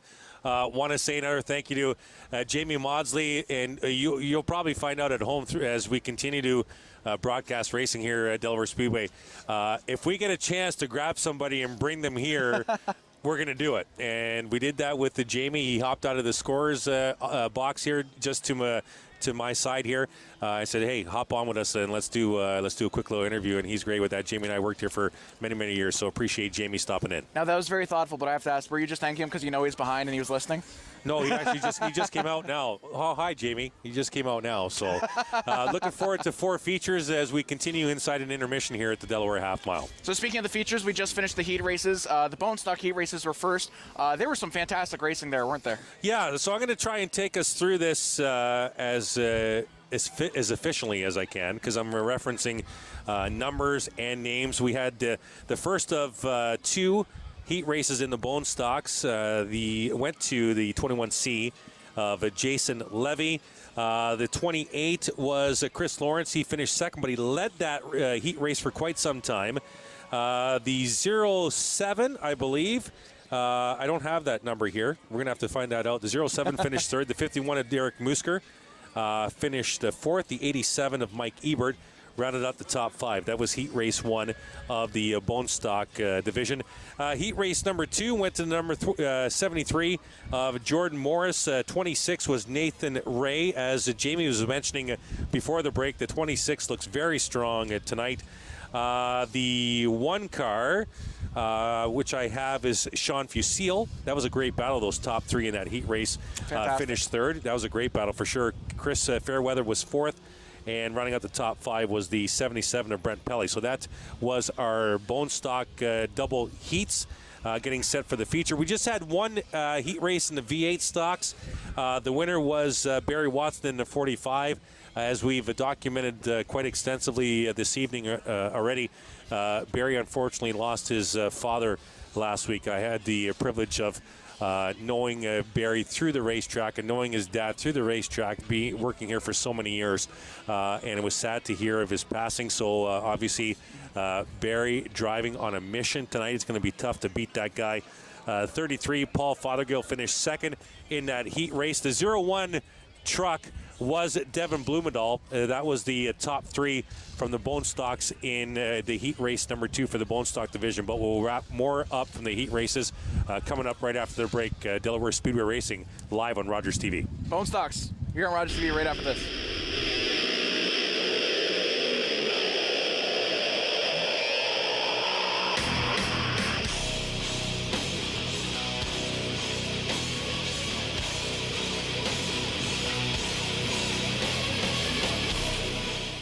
At St. John Ambulance, we're all about community. We teach life-saving skills and provide community support through our volunteer services. All St. John Ambulance product sales and training registrations support these important services. Volunteer, donate, or enroll in a program today so we can continue to have an impact on our community. Visit sja.ca to learn more. At St. John Ambulance, we do more than save lives, we change lives. Hi, I'm Dan Naylor. I'm the host of London Lights, the show where we talk about notable Londoners who have made a big mark, a big impact on the world of music, entertainment, sports, politics. Today our guest is Jonathan Hollow, Yuri Poole of the McCartney years, the one and only Jim Chapman, Peter Brennan of Jeans and Classics fame. London Lights, Thursday at 8:30.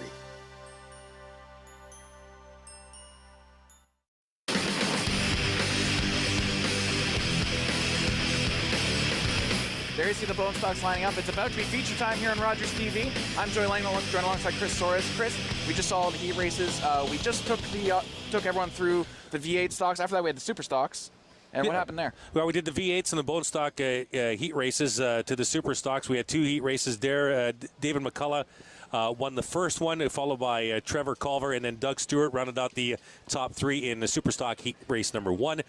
It was Andrew Ferrer, the defending series champ, that won heat race number 2, followed by Ryan Bright and the 28 of Ryan Dyson. So those were our 2 heat races in the Super Stock.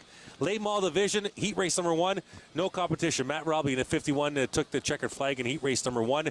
Lloyd Rawlings Jr., we felt he was a little off the pace. He was holding back. It looked like he was holding back the rest of the field. Robbie won by a full straightaway.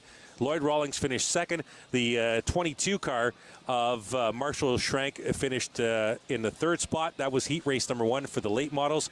Heat race number 2 was won by Jaden Chapman in the 13, followed by the 73 machine and the 52 of Sheridan rounded out the top 3. Morneau Jr. came in 4th in heat race number 2, and that wrapped up our 7 heat races tonight, Joey. 7 on the docket, 8 on the docket. We ended up doing 7 because of the V8 stock situation there. That V8 stock race is going to be a lot of fun later because I'm really interested to see what the trucks do against the V8s in the full race. Yeah, like it depends where, right now Devin Blumendahl is the class of the 2 trucks tonight. So it depends where Devin lines up to start. He started at the front in the heat race and was holding his own up there. He finished 3rd in the heat race before Barry Watson and Paul Fothergill got by him. So it depends where they got him sitting. I know for the Bone Stock feature, they're just getting gridded up here on pit road. It was a 3-dice invert, so that means you could invert as many as 18 of the top cars, or you can, the least would be 3. So we have to see what the dice invert was based on the grid, but this Bone Stock feature is going to be fantastic. We got some great features coming up. A pair of 25 lappers and then a pair of 35 lappers to finish. Absolutely. So many great races we got today, so many of the features. We'll be right back on Rogers TV to take you to the Bone Stocks right after this.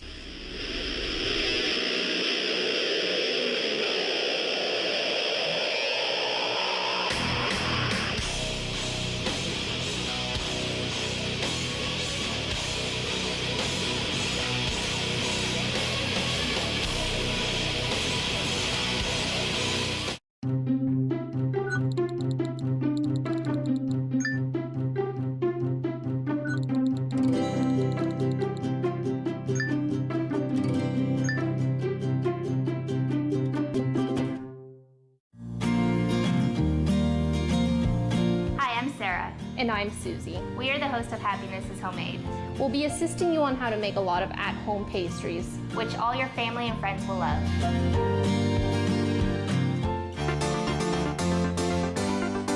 I want to make trouble. You in? I do love trouble.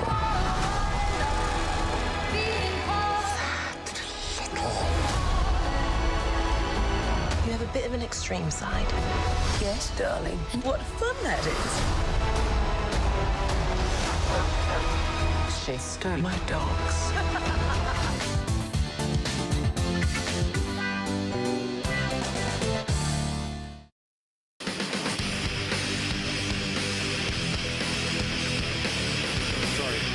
Welcome back to Rogers TV. We're sorting out our program situation here as we got our rosters in front of us as we're about to start the Bone Stock feature race. I'm Joey Langdon alongside Chris Soares.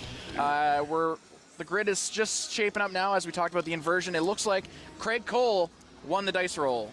Yeah, so he'll start on the pole. He's the control car as we get set for this Bone Stock 25-lap feature.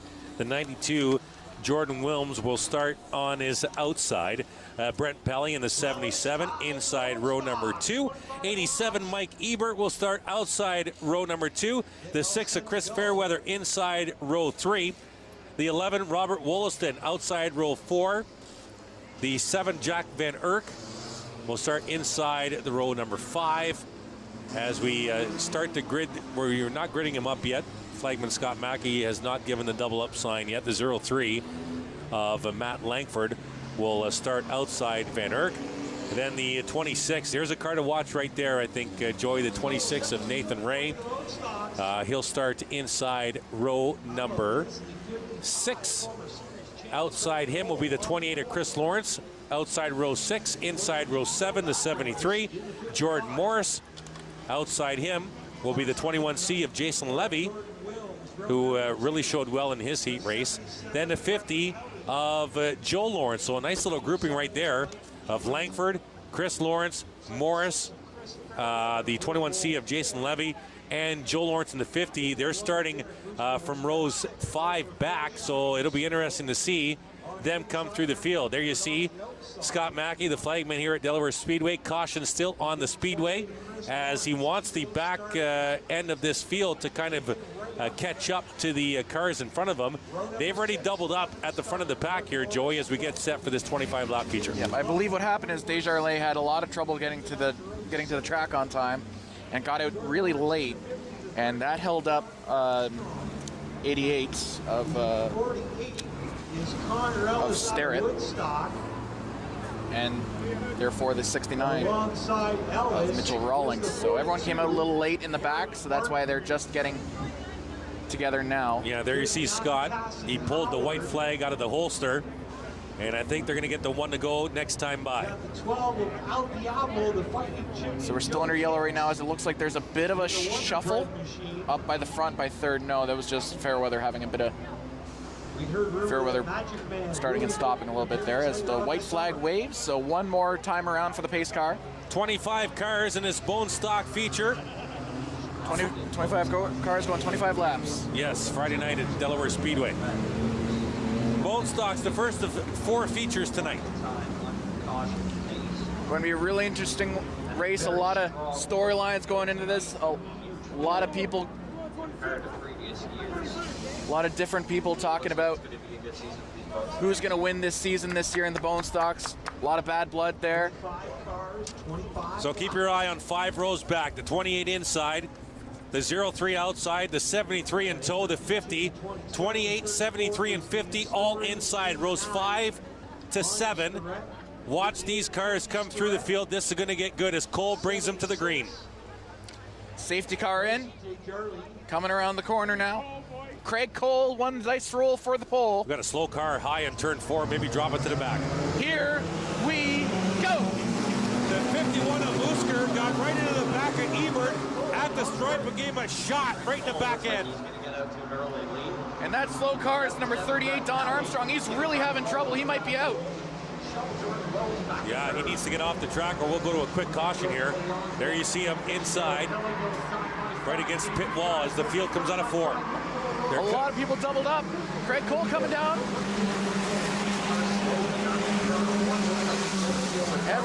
avoid the potential caution. He's still going. He's not turning in. He wants to come to the back pit area entrance as Cole brings the field down the backstretch, stringing them out.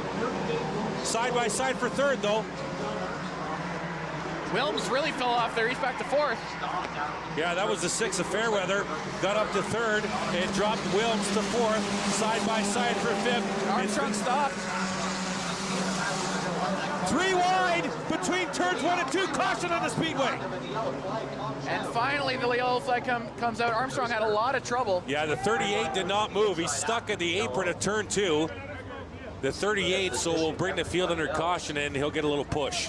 And we got a lot of Matt Ray fans below us here calling for him. And he's actually going to have to be pushed to the pit lane. Where as soon as the green flag has launched, so that's Craig Cole. Let's take a look at a little exciting driving by Chris Fairweather in the 6 machine. Just got by Willman, the 982. Smoking the tires, gets the back end loose, doing a little fishtailing through 1 and 2. Great control, lost a couple of positions, but kept the car going straight. Great job by Fairweather. Absolute Tokyo drifting there across that turn. Kept his car in great control, and at the restart, he looks like he's going to be classed as number 3. Yeah, inside row 2, inside the Wilms 92 machine, as the field will bunch back up, and we'll get the 1 to go next time by. Check out the third row. A couple of guys who jumped up at the start there. That's Lawrence and Ray. Yeah, we talked about them. Lawrence, Ray, Jordan Morris did not advance as much as we thought. Neither did Langford. And the 50 of Joe Lawrence advanced a couple of spots. So they're pretty much still grouped together. White flag out, meaning we've got one more lap here of the pace car. The 76 of Darcy Desjardins had a lot of trouble in the heat race getting up to speed and is still having a lot of trouble with it. That could cause some issues at the front as Craig Cole comes around heat. Yeah, Cole is the control car. The field cannot go until the 55 goes. Once he gets to the pylon painted area, 2 red stripes on the inside wall, as you'll see when they come around. The 55's the control car. We get set to go to green with 23 to go. Coming around the corner, safety car in, hitting the red stripes. Here we go. Wilms gave a shot to the 77 of Brett Peely, saying, hey, it's green, let's go, bud. But Cole's gone. Oh, look at her crash. Fairbanks pushed him in the wall. Look out, everybody, look out. Peely, the 77, look out. And the 27 just missed him. Is that going to be a yellow? No, he's going to pull in the pits, thankfully. The yellow stays away, the green stays out. And that's great news for Cole, who's trying to open up a bit more of a lead on Fairbanks, who pushed him into the wall. Yeah, he definitely got high out of turn 2. Cole trying to stretch his legs out to about an 8-car length lead. Over Fairweather there. And that's Fusille coming in on the inside. That's Chris Lawrence now. He's on the charge. The defending champ is in 4th. Stuck behind Sean Fusille. Let's take a look at what happened to 77 Brent Peely. This is in turn 1. He's got the 6 of Fairweather. Fairweather got a little loose. The 77 came down on him. And then the 6 went up on him, got the right side tires up on the wall. And he goes into the pits after the field went by. Going 3 wide up there on turn 3. And now it looks like it's going to be the 51 car of Derek Mosker getting the best bit, but Wilms is there with them, and so is Nathan Ray. Yeah, you heard Jamie Mosley say in the intermission, watch the 51 of Musker. If Musker can get going, look out. And the field bunched up from 6th on back. And that's Chris Lawrence who's picked up P3. And Chris Lawrence is really on the charge now, putting a lot of trouble on Chris Fairweather. Craig Cole opening his lead a bit more. He's about to hit back marker traffic. 3 wide into turn 1. And the one's going around there, but he saves it. You saw it right there. 3 wide out of turn 2, but the 1 kept going straight. Sean Fusille, he's dropping places real quickly. Craig Cole about to lap Darcy Desjardins. And Chris Lawrence going on the inside of Fairbanks. Fairweather. Fusille fighting that car. That's 2 laps in a row. He got loose in turn 1 as we keep an eye on him. He gets contact from Jordan Morris. as we'll take a look at what happened about 3 laps ago. This is the first of 2 laps in a row where Fusille got loose. We'll try and pick up. There he is. Oh my goodness, the passenger side was facing forwards on the track, but he saved it, Joey. What a save. Chris Lawrence and Chris Fairweather had a battle, and Lawrence is now in a second. Lawrence is now free to charge. Yeah, and we got a spin. We got a spin. Desjardins, Fusille, Fusille again. As we go caution on the Speedway, and Desjardins and Fusille. And the one car, as you were saying, Joey, experiences some loose conditions. And Desjardins around as well. And Desjardins, that car is undrivable now. There you go. Let's go to the replay here. This action taking place turn 1. There you see Langford 03, Fusille in the 1, Morrison the 73, and there you see top of the screen right side, the 76 going around. Where's Fusille? Here's Fusille. Look out, backhand, driver's side, and he makes contact with the 76. And that's probably the 4th lap in a row. The 1 was loose, Joey. Right at turn 1 as well every time. Yes, absolutely correct. So Desjardins, and that's actually really bad luck for Desjardins. Yes, they spun out, but they had nothing to do with Fusille crashing into them. No, absolutely correct. Absolutely correct on that point. So Desjardins is out of the race. That tire is absolutely undrivable. Let's go back here. Let's take a look at Fusille. There's Sean right there in the 1 car. The incident's happening just ahead of him. He's going to lock up here. He's going to see it late, I think. So he's locking up right there, and it's gone. The back end goes in to the 76, but I think he saw it late too, which would have definitely assisted that late breaking smoke in the spin. Exactly. That car wasn't having good luck at turn 1 anyway. Yeah, correct. And then that just compounded it and turned into the end of the night for Darcy Desjardins. The folks in the truck, very busy. Let's go to a different angle here. There you see, this is looking at a turn 4. There's the yellow car going to get loose. Oh, he's contacted. Contact. That was with Nathan Ray into 26. There you see Fusille spinning and the back end going into the 76. But yeah, so now we know why the 76 spun. Contact as Nathan Ray came down in the turn 1 and made contact. Great shot. That was the 3rd angle we had, and that angle told it all right there, looking at a turn 4. Fantastic work from the guys and the girls on the camera. All of them worked together to get that one. And so, like we said, Nathan Ray, we talked about everyone hitting the last car on the grid, and that was Darcy Desjardins. Let's take one more look. I think this is looking at a turn 4. Yeah, so there's the leaders. Cole taking the flag right there, and there you see the 76 on the inside. Wait for Nathan Ray. He's the green roof and the black tail.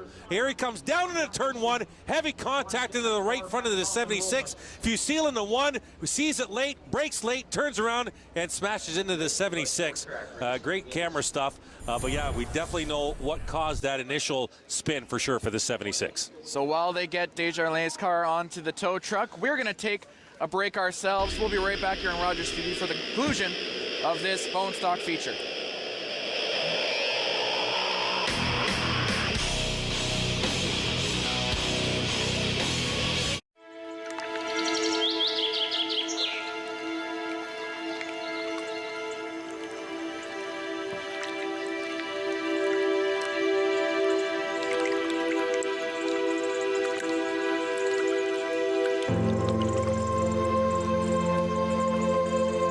One in 3 fatalities on our waterways is caused by impaired boating. Don't boat impaired.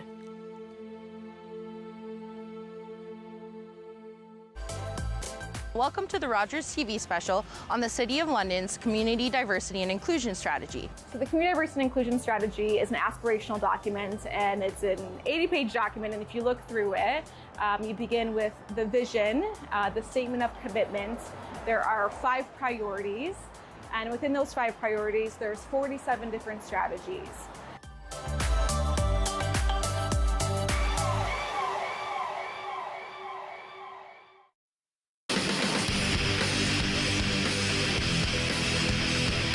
Welcome back to Delaware Speedway Racing on Rogers TV. We're under caution right now. Here's why, as that's Darcy Desjardins' car on the tow truck right now. And here's what happened. Chris, take us through it. There you see Darcy on the low side, the yellow car. Now watch for the green roofed car with the black back end, coming hard down into turn 1 and hammers Darcy in the right front. This is looking at a turn 4. Now the red car, number 1 is Sean Fusille, sees that lane, and he spins out and hits Darcy in the left rear. Now that was the 3rd or 4th consecutive lap that the one car was actually loose, but that was pretty much a pretty evident reason why he got loose that time. But yeah, contact with the 26. I've been looking at the 26, the left side, while we're at break. Didn't really see much damage on that 26 car of Nathan Ray. He was a very strong machine in the earlier heat races tonight, so we'll see how that car handles under green conditions. Speaking of damage, though, I just looked at the one car there of Sean Fusille. Has a lot of damage on the back right. And we were talking last week, well, might as well bring it up again. It is a rule that if you cause the caution and your car is still in the race, you go to the back. And that is Sean Fusille at the back. So it looks like they have charged him at fault for the caution. He is going to the back. He will start at the back as the white flag comes. We are in our last pace car lap. I don't think it's either the cause of the caution or incident car. Fusille was not the cause of the caution, but he was an incident car, so he still goes to the back. So you're absolutely correct on the cause of the caution. I don't understand why the 26 is still outside row 3. That's my question. That is very interesting because he I was the one who hit him. Anybody saw that, and they don't have privileges to our fantastic replay work in the truck. But that was definitely the cause of the caution right there, was the 26 of Nathan Ray coming down in turn 1. They're going to be asking for our fantastic truck people and our fantastic cameramen after tonight. No, they can't have them. Ready to get back rolling. As we turn into the last lap safety car pits. And here we go. Craig Cole, Chris Lawrence in the front here. Throws it on the inside. Great start for Cole. Lawrence trying to stay in touch. And coming up high there, that's the 51 car trying to make a case for 3rd. Yeah, that's Musker. High side 51. Here comes Nathan Ray, but he got loose. Almost 3 wide on a 4. Real diamond there, back there. Up front, Craig Cole. Chris Lawrence trying to make a charge. Here comes Jason Levy. Inside, trying to get the 4th in the 21C. Huge battles up front. There they are, Fairweather. And now the Nate 6th. Ray. 21C, that's Levy. Working through turns 3 and 4, and there's Ray in the 26. Still battling. Yeah, that's a battle for 3rd and 4th right there.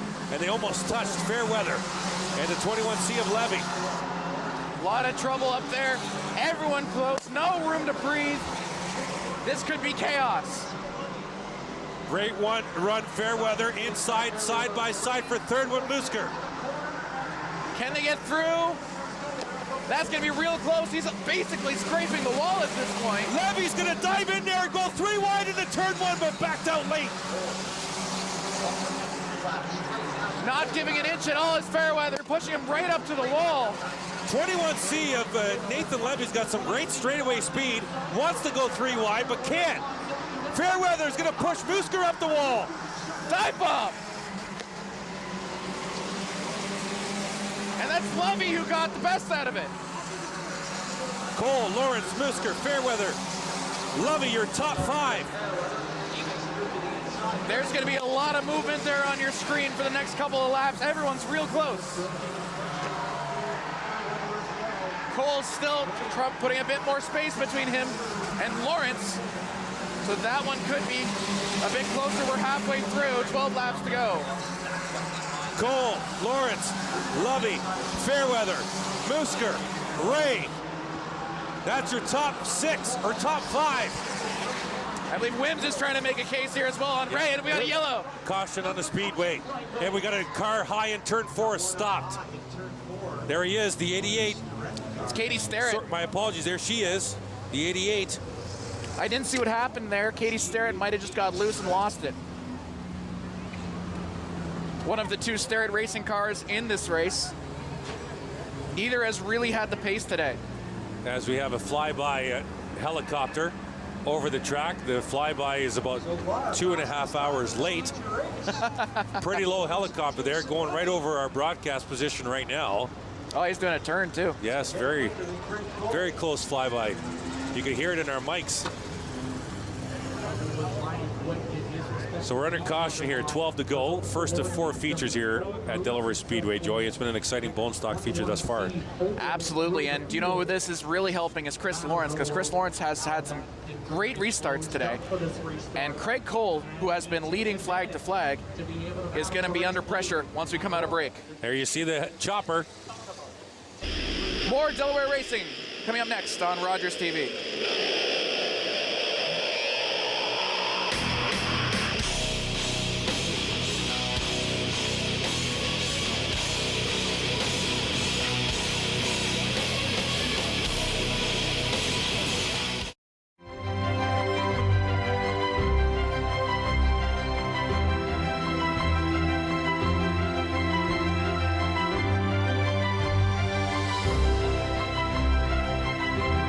Shannon Woolley, host of Batter Up Beachville on Rogers TV.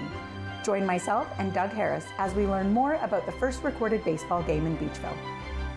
Watch it on Rogers Cable, rogerstv.com. Thanks for watching. Virtual episodes, touring backyards, neighbor versus neighbor, husband versus wife, competitions. We did a little bit of everything this year on Chillin' and Grillin' with Jeff. Anytime you are garnishing a sandwich with chorizo sausage, I'm there.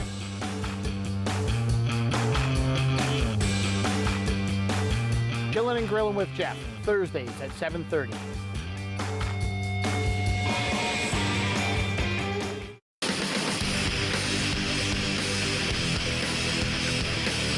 Welcome back to Rogers TV here at Delaware Speedway. Big crowd here to see the finale. Yeah, that's a new section there. If you haven't been to Delaware for a couple years, obviously with the pandemic, that's actually a new section here, elevated stands. It's pretty cool. So coming around here's pit car. Here we go. Cole on the inside. Chris Lawrence on the high side. Into turn 1. Lovey for third. And here comes Musker inside of Fairweather for fourth. The top 2 cars had contact coming out of turn 2. They're looking to try and reacquaint themselves here. Oh, and Fairweather getting loose. And Joe Lawrence has decided to make an appearance in the top 6. Chris Lawrence. No, Chris Joe Lawrence in the 50. Joe Lawrence in the 6th, sorry. Yes, in the 50 car, yes, sir. Up to 6th. And Chris Lawrence briefly took first, but he has conceded back to Craig Cole. That top 3 is real close, top 4 even. Yeah, absolutely. And the front 4 trying to get away. Joe Lawrence and now Nathan Ray have moved into 7th and 8th spot, respectively. Gonna be real close at the end. Any of the top 4 really has the pace to take it right now. Coming in the corner now, Craig Cole still in the lead, but he's under heavy pressure now. And now, Jason Lovey is in the 2nd. Lovey inside, Lawrence on the high side. Lovey makes the spot. Musker right there. The front 4 put a blanket on him with 10 to go. Cole coming around the corner. Big mess behind them as well. Craig Cole is under attack. The front 4 have gotten away by about 9 car lengths from the 92 of Jordan Willems. So Willems the gatekeeper right now, keeping Fairweather at bay. And now Lovey's gonna make a charge. Lovey trying to overtake on the inside. Lovey, can he brake late enough? Yes, he takes the lead. Cole gonna fight back on the high side through the stripe. 8 to go. Lovey and Cole fighting. Lawrence in there with them. Lawrence gonna try and go inside of Cole, but he can't. And Musker right there in the 5-1, looking for a mistake. Now he's to the high side of Chris Lawrence. Anyone's race here with just about 7 laps to go. Cole gave Lovey a little bit of a tap there into turn 3. This could get real dangerous. Cole fighting Lovey. Lawrence and Musker going side by each. Willems trying to bridge that gap from 5th all the way to 4th. Can Musker go inside of Lawrence? Looks like he can. Can he hold it? Cole lost some speed there. My goodness, it's anyone's race. Now the front 2 trying to get away now with 6 to go, half a dozen. It really is anyone's to take. Willems still holding on to 5th by a bit, but Fairweather is holding off that pack. As you see there, Chris Lawrence fighting off for 3rd, trying to keep that podium spot. 2.5 miles to go. Lovey, Cole, Lawrence, Musker, Willems, your top 5. Wilms trying to re-enter the conversation now as Lawrence goes a bit high. Yeah, Cole, here we go. We got cars at the tail end of the lead lap here with the leaders right there. This caused a lot of trouble last time. Now Cole, he's gonna try and make a move with Stewart. Stewart's blocking the way again. They're gonna use the second groove here to get over the top side of the 88 down the backstretch. First and second on your screens, and you got third and fourth bottom right. This could be a lot of trouble going forward as we're just about have 3 laps to go. To the high side now of the 69 Rawlings machine. Rawlings doing a lot of work there for Lovey. Kept Cole going high. Lawrence now going to try and use Rawlings the same way. With just about 2 laps to go. The top 4 are all close, but the top 2 have sort of gotten away. There is a ton of traffic about a straightaway ahead of the leaders. I don't know if they're going to catch them or not, but there is a ton of traffic. Could be a lot of trouble. Top 2, Lovey, Cole. Back behind him, Lawrence and Musker. Mile and a half to go here. The Fairweather machine went around, but straightened it back up on a turn 2. Last lap, white flags out. And the big battle right now is for third. Lawrence and Musker are pace for pace right now. Leaders down the backstretch. Lawrence trying to hold on to third. Musker trying to get him. Big trouble here. Lovey, can he hold on to first? Looks like he's going to be able to. Cole giving him all he's got though. And it's going to be Lovey, Cole, and it will be Chris Lawrence rounding out the podium. Musker behind him and Wilms behind him. Musker in the 4th spot, followed by the 92. As Joey mentioned, Jordan Willems rounding out the top 5. The 03, Matt Langford in 6th. Nathan Ray in 7th. Fairweather in 8th. The 48 of Nick Masson in 9th. And I believe the car of number 44, Owen Martin, rounded out the top 10. But the winner coming around to the stripe and winner's victory lane, the 21C of Mr. Lovey. I'll just give you a quick correction. That was actually the car class 10th was number 27, Andrew Peach. So that was back river traffic. Just get all the safety apparatus off. What a race for Jason Lovey. Sorry, Jason Lovey had a fantastic back half of that race, didn't he? With our feature winner, sponsored by the Comfort Guy, Jason Lovey. Just waiting for Jason Lovey to hop out of the car here. Excellent. Yeah, we're just going to go soon down the track side to the other track announcer, Jordan, in a matter of minutes as we're waiting for the driver of the 21C, Lovey, to come out. Winner of tonight's first bone stock feature race of the season. There he is. The winner in the 21C, Jason Lovey. Let's go trackside. Jason Lovey, first of all, walk us through that pass to the lead on Chris Cole. Whoa, that was something else. That pass with Cole. Craigie's a hot rod, and he was up on me, banging the crap out of my back end after that, and I thought he was going to put me loose, but man, there's some hot rods out there, and he's one of them. So. And as soon as you picked up that lead, was the goal just stay out of trouble, get past your lap traffic, and just hold on there? Try and run my line as smooth as I possibly can. Just try and keep that line. And I'm sure you've got a lot of sponsors to thank? Yeah, well, I'd like to thank Q and Lou, Grazing Hill, my beautiful wife, Cheryl Ann, who's just come out with a great new book. It's My Turn. Check it out. And, of course, the Comfort Guy. And we can't say enough about dads or discounted auto part depot supplier dads. And I also like to thank Delaware for everything you guys have done with this track. This place is phenomenal. Ramsey and Russ and all the boys, this is great. It's nice to be here. That was Jason Lovey in the 21C, your Bone Stock feature race winner. Fantastic race for Bone Stocks. Congratulations to Jason Lovey. We'll be right back for V8 Stocks and Trucks right after this on Rogers TV.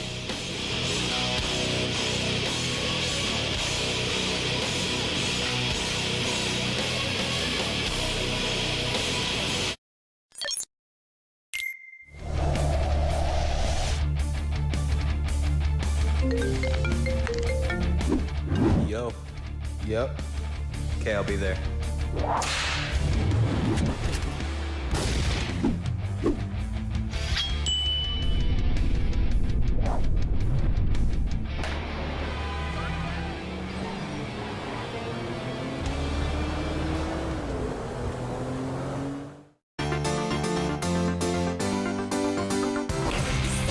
The other rabbits were taken, and the pig and the hedgehog, and the badger. Let's go get the others. Why are you even helping me? That's what a dad does. It's a bad habit. Tail lights.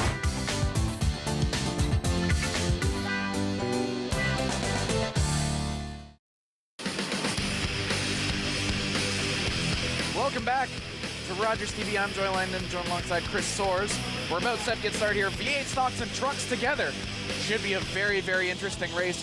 Chris, what are some names that we should be looking out for here? Well, obviously, we got to look at the 45 of Barry Watson, racing with a heavy heart tonight. The 33, Paul Fothergill. Watch the 01 truck of Devin Blumendahl was pretty impressive. We got two trucks running with the V8 stocks tonight. So if he can get into some position, you never know what's going to happen. Jeff Ferguson will be in the 23. The 69, Shane Gibson. The 72, Chad Clutterbuck. The other truck is the 5 of Clay Stevenson. All in the field. And we just have, I think, 7 vehicles, potentially. 6 or 7 on the track for this second feature of the night. So I'm not sure who it was, but someone did not make it from the heat races onto the track.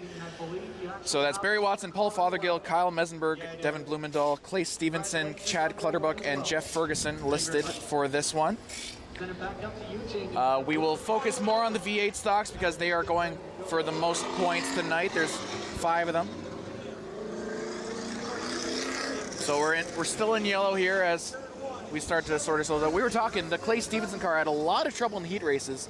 Do you think that's something they could have sorted out before the feature? Well, hopefully they did something to that truck because Clay was very loose both ends of the track. High in turns 1 and 2 and also high in turns 3 and 4. If you haven't been to Delaware Speedway, if you look at it from, well, if you were in that chopper about 10 minutes ago, you would have seen that it's shaped as an egg. So the distance between turn 1 and 2 is actually shorter than the distance between turn 3 and 4 here at Delaware. And also when you're coming out of turn 2 at Delaware, you're going up a hill and then down into the backstretch, which is pretty unique here for the Delaware half mile. But yeah, shaped like an egg.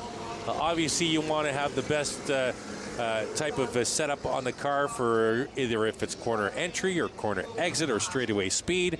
But those corners, the 2 corners to our right, are not like the 2 corners to our left.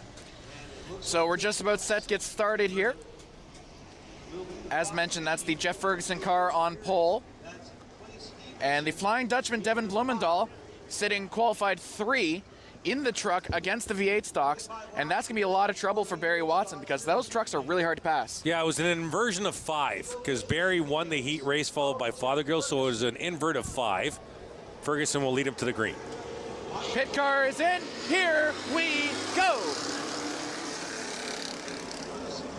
Already Mesenberg making some moves up there, putting some pressure onto. Fothergill got loose. Watson's going to try and take 4th spot. Blumendahl up to 2nd past Mesenberg. Here comes the 01 truck. Blumendahl's got a lot of pace for the truck. Coming around now, Ferguson holding on to 1st. Mesenberg, Watson, and Fothergill all bunched up there. And how about Barry Watson already in 3rd? He's made a play on the truck for 2nd. Barry Watson is a jet engine. Fothergill there, you see him on the screen, just got past Mesenberg, looking to the inside of the Blumendahl truck, looking for 4th. Watson is already all over Ferguson, coming in from 5th. Blumendahl, Fothergill, side by side, up the Delaware Hill, down the backstretch, battle for 3rd. Watson to the inside for the lead. Watson, we were talking about earlier, fantastic driver. Wouldn't this be a special night for him? He's in the 1st place. Ferguson trying to hold on to second, but he'll go high into turn 1. Fothergill in the black 33 comes to the inside. Paul Fothergill to second. Fothergill, an absolute fantastic breaker. We saw that in the heat races. He's going to put a lot of trouble on Barry Watson now that he's got no one in between them. Top of your screen, left side, Fothergill and Ferguson second and third, bottom screen. And now we go to Fothergill in second all by himself into turn 3 with turn 1, Watson right in front. Watson's got to go really defensive on these turns because Fothergill is so aggressive on the corners. He's going to put a lot of pressure on him every single time. Yeah, you're right. Fothergill breaks a little later than the 45. Absolutely correct, Joey. In both corners, 1 and 3. This is going to be a lot of problem here for Barry Watson. If he can hold up Fothergill for 20 laps, what a Herculean feat that would be. The 5 truck, Clay Stevenson's done for the night, into the pits. He was having some trouble in the heat races. Looks like they couldn't get it figured out. He's going to call it a night. Watson went high there, as you saw that on your screen. Fothergill closed in a half a car length. Going to be a really close race there, and Blumendahl is now splitting the other 2 V8 stocks that are in contention. Fothergill using Blumendahl as a bit of a shield for Mesenberg. It's a show of the front 2 right there out of turn 4. I'm predicting this feature goes green the entire way, only because we only have 5 cars on the track. It looks like Clutterbuck may have pulled off. Let's go back into third spot, top left. There's Ferguson, Blumendahl in the truck, and then you got Mesenberg in tow, battle for third going into turn 3. And yes, Clutterbuck did pull off. His night is done as well. Oh, Blumendahl got in the back of Ferguson. You saw that in the middle of 3 and 4, but the 23 machine stays in third spot. Great battle for the lead, half a car length. Fothergill doing fantastic on the corners, trying to use that to make up for Watson's straights advantage. And the attrition continues. We're down to 4 cars. Mesenberg pulls off at the backstretch. What is happening? And Blumendahl got in the back of Ferguson again. And the truck to the high side. That's a battle for third into turn 1. I got so excited I lost my headset. It just fell down 4 rows. Gonna be a real battle here between the first truck, the last remaining truck, and Ferguson. Here, let's go to the replay here. And that's Ferguson and Blumendahl in tow. This is between turns 3 and 4. Here comes Blumendahl. Oh, he did give him a tap for sure. And set the 23 loose. And Blumendahl came to the high side. Battle for the lead out of turn 4, side by side. Fothergill, does he have the strength and the speed? He's just got to keep his nose in. That's all he's got to do. Does he have it?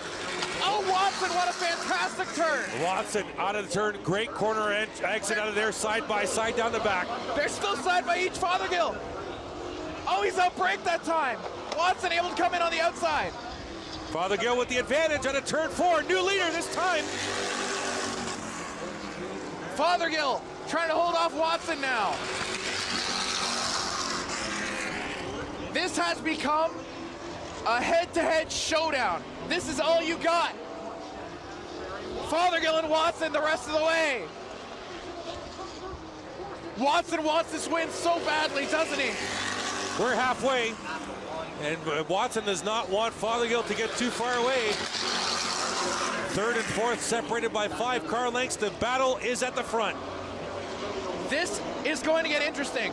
Fothergill trying to open up more of a distance between them. Watson just trying to stay with him now. Fothergill, where did this pace come from? Well, he always was outbraking Watson from the start into the corners, but he's got a little bit of straightaway speed. The leaders have a good front stretch straightaway lead on Blumendahl in third. Can you believe this? It's the stuff movies are made of. It's just 2. It's only 2. Fothergill and Watson really battling. Fothergill trying to open up more of a distance between the two, and it looks like he does just that. Watson's got to be really nice on these corners now. He's got to treat this car super well. There's the gap right there. You see the third and fourth went into turn 3. Your leader's coming right across the front stretch here into turns 1 and 2. And down the back stretch, Fothergill out to about a 6-7 car length lead. This is bad news for Watson because he's got to be really nice on the corners, and Fothergill has him on the corners, but he's also now got to make up time on the straights, which he wasn't expecting to do. 8 laps to go, that time by. V8 stock feature here at Delaware Speedway. 8 laps to go. Only 4 cars on the track, 2 in contention. One's a truck. And then we got Ferguson back there. Here's the gap coming out of 3. There's your leaders out of 4 at the stripe. That gap looks like it's tightening. Does he have enough time, though, to make that gap shorten even more? Well, here's the question. Did Fothergill burn up his tires? We're about to find out. Did Watson save some rubber a little bit? Did the 33 burn some up? This could be really interesting. Like you mentioned, war of attrition this race. 6 to go this time by. Well, if we're going to find out, we got to find out now. It's a straightaway and half a turn lead on 3rd place Devin Blumendahl. It is a battle of 2 cars up front. There they go, swinging through 3 and 4. And Fothergill with a really nice lap, extending his lead slightly. We got 5 laps to go. And like you mentioned, Watson, if his strategy was to conserve rubber, he's got to use it up now. 33, Paul Fothergill just turned the fastest lap of the feature, 20 laps in, and it was lap number 19, the fastest lap thus far. The 33 on rails, Joey, and going away. There's not much Watson can do, but if he can find anything, he's running out of time. 4 laps to go, 3.5, I should say, and Fothergill's just pushing his lead even more.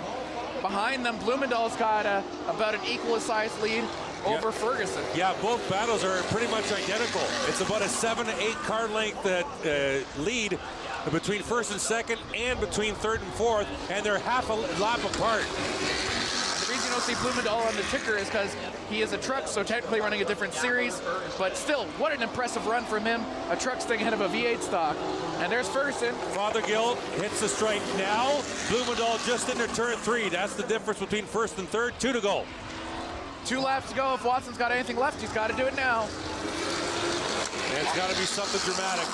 It's a quarter straightaway lead now for the 33 of Paul Fothergill. Coming in, now we're on to the last lap. White flag out. Watson driving the wheels off that 45. He was swinging it through 3 and 4 last time by. White flag. Fothergill really hoping for a boring last lap. Coming around the corner. The 45 of Watson fishtailing out of the corners, very, very loose. The 33 cornering very nicely. So Paul Fothergill is going to win this race. Barry Watson on an emotional night picks up 2nd place and some good points for him. Behind them, the truck of Devin Blumenthal is going to pick up a podium spot in a V8 race. So 4 cars finished, 7 started in this V8, well, 2 trucks and 5 cars started. And we finished with 3 cars and 1 truck in the V8 stock final. So Chad Clutterbuck, he was in the formation lap, but he pulled off right before green. So Paul Fothergill coming around to Delaware Speedway victory lane. And I think he's going to be speaking with Jordan Maudsley. And we are going to send you a trackside once that interview. Looks like it's going to be Justin Prince coming out to do the interview. Coming up next, it's going to be a great couple of features to go. We're going to go a pair of 35ers here, folks, on a Friday night Delaware Speedway. It's going to be the Super Stocks for 35, and coming up next, let's go to trackside here to Justin Prince and the winner, Paul Fothergill. Paul Fothergill. Yes, indeed. Currently getting his helmet off and getting the last of the safety equipment off after what was an impressive run, especially when it came to the long run pace. And first things first, congratulations on the victory. Second things second, how did you figure out to get that long run pace, a very fast long run in this one in terms of the fastest laps of the night? I don't know. I was really slippy that last half of the race. I don't know whether somebody put it on the track or anything, but I just had to be really careful, hit my marks in the corners, and I was sliding around as well, but I seen Barry getting smaller, so it was like a good run for the first run for 2 years nearly, wherever. So it was good to get that over with. Yeah, the car was really good.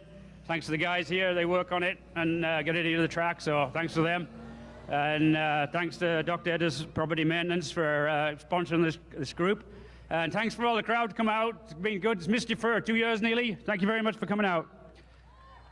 Very emotional indeed. How much does this win mean to you? That's good. I'm getting old, you know. I mean, I don't know how long I can keep on doing this. So it was really good to get that first one over with. It's been a couple of years, so I was very happy. The car ran good. So it was a really good week. So hopefully I don't have to do too much this week and then get some sleep. Congratulations on the victory tonight. Thank you very much. Fothergill with a dominating run, especially the second half of this race. Thank you very much to Jordan Prince. What a fantastic race. The Super Stocks are raring and ready to go, and we will have them for you right after this on Rogers TV.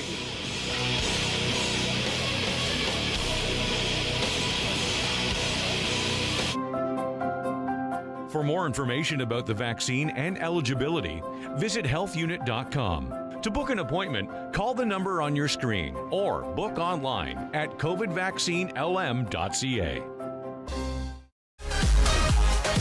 Fun, casual, intimate, and personal chats with artists and creative folks in the LGBTQ plus community and friends, all on Season 7 of On the Couch. Hi, I'm Jennifer. And I'm Allison. We certainly know that the pandemic has been so difficult on families and kids. So we put together some great episodes of The Parenting Show for you to bring you tips and strategies to help you through. Topics like dealing with divorce or getting your kids to help pitch in during this difficult time. And many, many more. We've got lots of help coming your way. That's only on Rogers TV.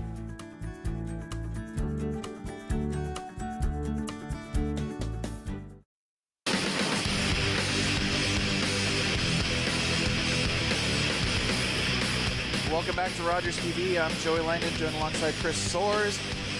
What a fantastic V8 stock race we had. You're excited. We got the Super Stocks next.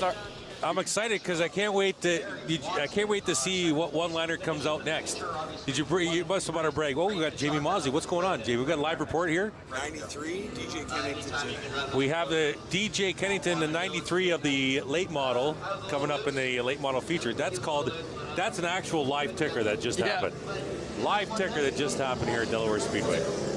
Did he know we were on camera? Good question. I don't know. Oh, it's all good. That's great the great part about live TV is that we can just, we can go with the flow sometimes, you know what I mean? So DJ Kennington going to substitute in for Gary Zweigers. Really late decision, but we're happy to have DJ Kennington out here, aren't we? This is going to be a great Super Stock final. Doug Stewart, well-known name here at Delaware Speedway. He's on the point for the Super Stock feature. Ryan Bright will sit outside row number 1. Last week's winner, Trevor Culver in the 1 inside row 2. Last year's champ, Andrew Ferreira, outside row 2. David McCullough in the 39 inside row 3. The 19 is Kevin Trevelyan outside row 3. You got Dyson inside row number 4, and then you have the number 4 of Lonnie Thompson. Nick Ramsey in the 07 follows the 12. The 71, Connor Van Steedsel, he's a rookie. Kenny McNichol Jr. in the 17, Lance Groshak, another rookie in the 18, 15, David Evetson, and the 93 of Gary Zweigers, now driven by DJ Kennington in the Super Stocks. This will be fun. So we're about to get started here. We got one more car under pit. There you see DJ, DJ Kennington, St. Thomas, Ontario native. And there you see the front of the field. Stewart and Bright pacing the field here.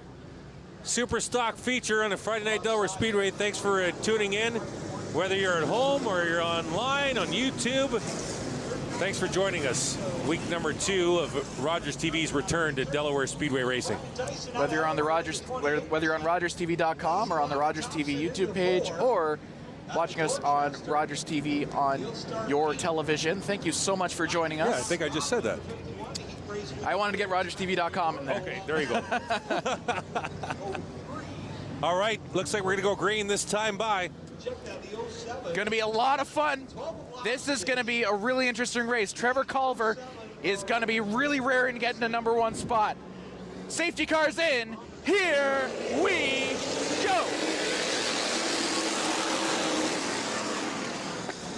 What a start by Bright on the high side in the 45. Look out, wants to run on a 2, and he got a great run. Stewart, can he hold off Bright? Front 5 trying to get away early from the 28 of Dyson. Everyone's all bunched up.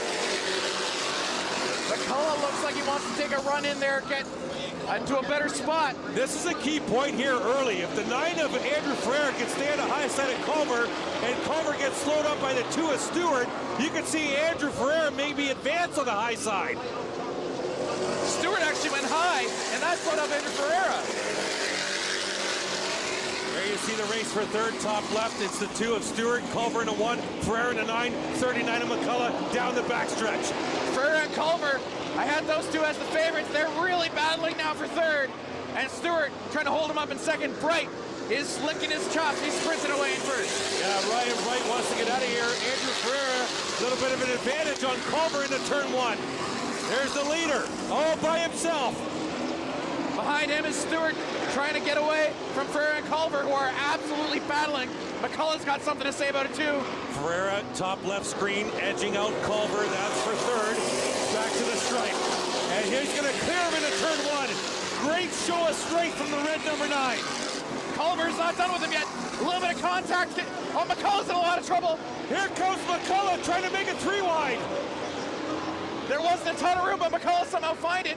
And now Culver is losing a spot to McCullough. Dyson back in the picture in the 28. The 12 of Lapsovich there as well. Anyone's race here early, we're only 5 laps in.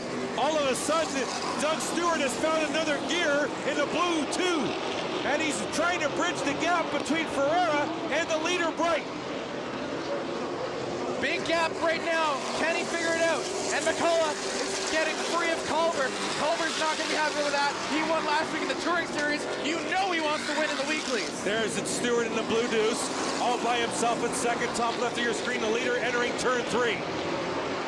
Maybe Ferreira can make a charge for second. Ferreira is reeling the 2 in. A lot of trouble here in turn 1. Stewart losing some pace. Bright, Stewart, Ferreira, McCullough, Culver, that's your top 5. Dyson is tight in there for 6th. You know Culver wants to get out of here and get out of here fast. McCullough holding him out pretty respectably. Well, Culver's lost a couple of spots since the start. And David McCullough took advantage of that mistake on the backstretch and went high. But Culver fighting back. No one's exactly sprinted away other than Bright. That pack in the number 2 spot has been there basically since the beginning. Yeah, Ferreira needs to get by Doug Stewart before too many laps tick away. Stewart still holding on to second pretty well. Ferreira knows he's got a winning car after his performance last week, so he wants to get away from Stewart as soon as possible. Just behind that battle, Joey, it's Culver to the inside of McCullough for 4th. You know how aggressive Culver likes to drive. He's not going to make any excuses with McCullough. McCullough, great run on corner exit, but here comes Culver. Culver with another gear coming into turn 3. Can he make something out of it? There's the battle for 4th right there. Culver into 1. McCullough to 38, top screen. Sorry, 39, my apologies. There's Dyson in the 28, so Dyson's in the fight. Culver's finally free, or at least he thinks. McCullough definitely wants to keep him within arm's reach. The leader starting to catch cars at the tail end of the lead lap into turn 1 and 2. Ferreira now making a chance at Stewart. Bright's going to go to the high side of the 18. That's Trevlin. Next up on the list, the 15 of Dave Evison. Evison, we saw last week. He's been really slow. He's not got a car that you'd usually see in the Super Stocks. Top left of your screen, battle for second. Now we go main screen, battle for second. Ferreira inside Stewart. They got to negotiate the 18 there. Oh, he's out!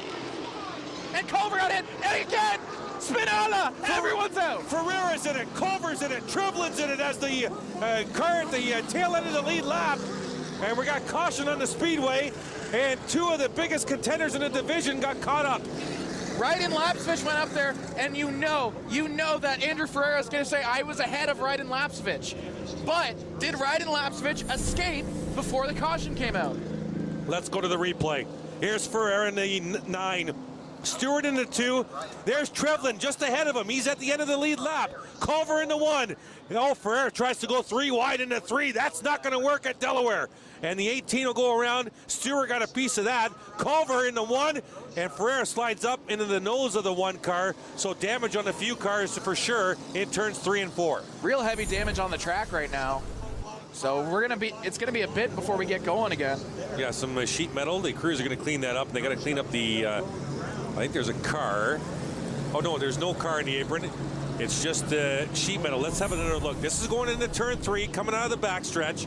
That's a big, and actually Culver's going into the pits as we speak. Oh, and there's a different angle. This is from our turn 4 camera. The 18 around, the 9 of Ferreira up into the 1 car, but this blue machine of Stewart got a piece of that, but kept on rolling. The front end coming off the Trevlin machine. And front right damage on the 1. There you see Culver there trying to restart with the flames coming out of the tailpipe. And he'll go into the pits for repairs. Ferreira remains on the track. There's another look here coming into turn 3. Ferreira tried to squeeze. Doug Stewart said, nope, not this time, Andrew. I'm going to come down on you. And the 18 went around into the 9, the 9 up into the 1, and the rest of the field going low to get away from that crash. This happening on lap 13 of a 35 lap feature, so 22 still to go. And you see all the cars involved. Lance Groshak, chief among them, lost his entire front. But it looks like the worst of it might have been Trevor Culver, who has got into the pits, and he's been in there a while. And there he is, his crew working really hard at trying to get this going. Yeah, Culver right there in the pit area. You got him on screen right now, looking at some sheet metal, maybe rubbing on the right front tire.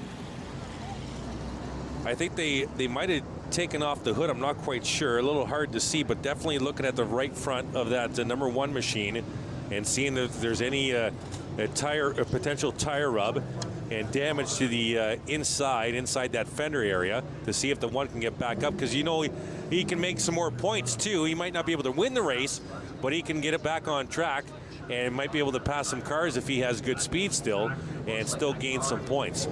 As we saw last week, Culver is one of the fastest cars in the grid when he's going. Now they're going to probably do at least a troubleshooting lap here to see if this car can still move. Well, I think he might be okay. I'm not sure if he's going to be at pace, but as you can see, damage on the right front of that machine. And he's waiting for the signal to re-enter the track, and there he goes. Bright's the leader, Stewart 2nd, McCullough 3rd, Dyson 4th. The 12 of Lapsovich rounding out the top 5. The 4 machine, that's Lonnie Thompson. He's in 6th. The 07 of Ramsey in 7th. DJ Kennington filling in for Zweigers in the 93. He's up to 8th. Culver is going to re-enter the race at the back of the field. Conversation going on right now with the race director and the flagman. Not sure if we might have a penalty here or just maybe getting the good to double up the field for a restart. Something I'm noticing is Andrew Ferreira is currently sitting in the back just ahead of Dave Evison. And are they saying Ferreira is going to be an incident-involved car? I honestly think, Joey, that he just got passed by cars on the inside. If you saw in the replay, he went up the track in turn 3 into Culver, but many cars passed on the inside. And if he was passed before the caution came out, let's go to the replay here. In the turn, this is coming out of 2. So up the hill, down the backstretch, good run by Ferreira. Stewart on the high side. Now they're going to run into the car, that's Groshak, spinning around. Now watch the cars on the inside. 1, 2, and maybe the 12 car. Ramsey didn't get through, and I can't see when the caution light comes out. but maybe he was put. I didn't see that many cars pass him, so maybe he was put back as an incident car. You're right, Joey, because I didn't see 5 or 6 cars pass him. Only saw 2 or 3. And that'd be a really interesting call, because I don't know if he had much say in that, because it looked like that was more on Lance Groshak. Yep. Here we go, back to green, Bright at the lead. 22 laps to go. Here we go.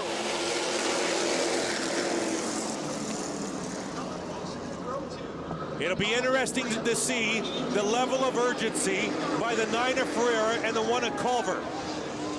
Off the pace at the back is Groshak and Evison caution on the Speedway. The yellow lights are on again. I'm not sure what happened. We might have maybe some debris. Maybe it's a debris caution. I don't see any car in trouble. I would really like to know when that caution came out, because there was a brief second there. I think the caution came out as the field exited turn 2. I thought Evison and Groshak were off, or were not up to speed, but I think the caution came out and they slowed down. So McCullough briefly had the lead. Was the caution out before that? Well, I think it might have been maybe a restart infraction. Maybe, I don't know if we have a shot of the restart, but maybe something happened. Maybe somebody jumped Bright on the restart, because the 45 is the control car. If somebody jumped the control car, let's go to the replay here. We're gonna get green coming around turn 4. It's Stewart on the outside, the leader Bright in the 45. So you're gonna see on the top wall there 2 red stripes. There they are. So Bright takes the stripe first. So I'm not quite sure what that might have been. Maybe the flagman Scott Mackey thought that maybe 45 jumped it a bit, so let's re-rack him. So the safety car is going to pit once again. We didn't even get a lap off the ticker.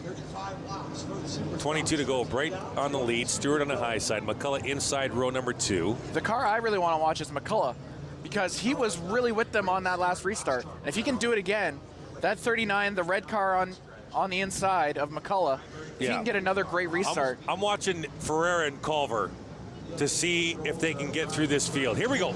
Restart. Here we go.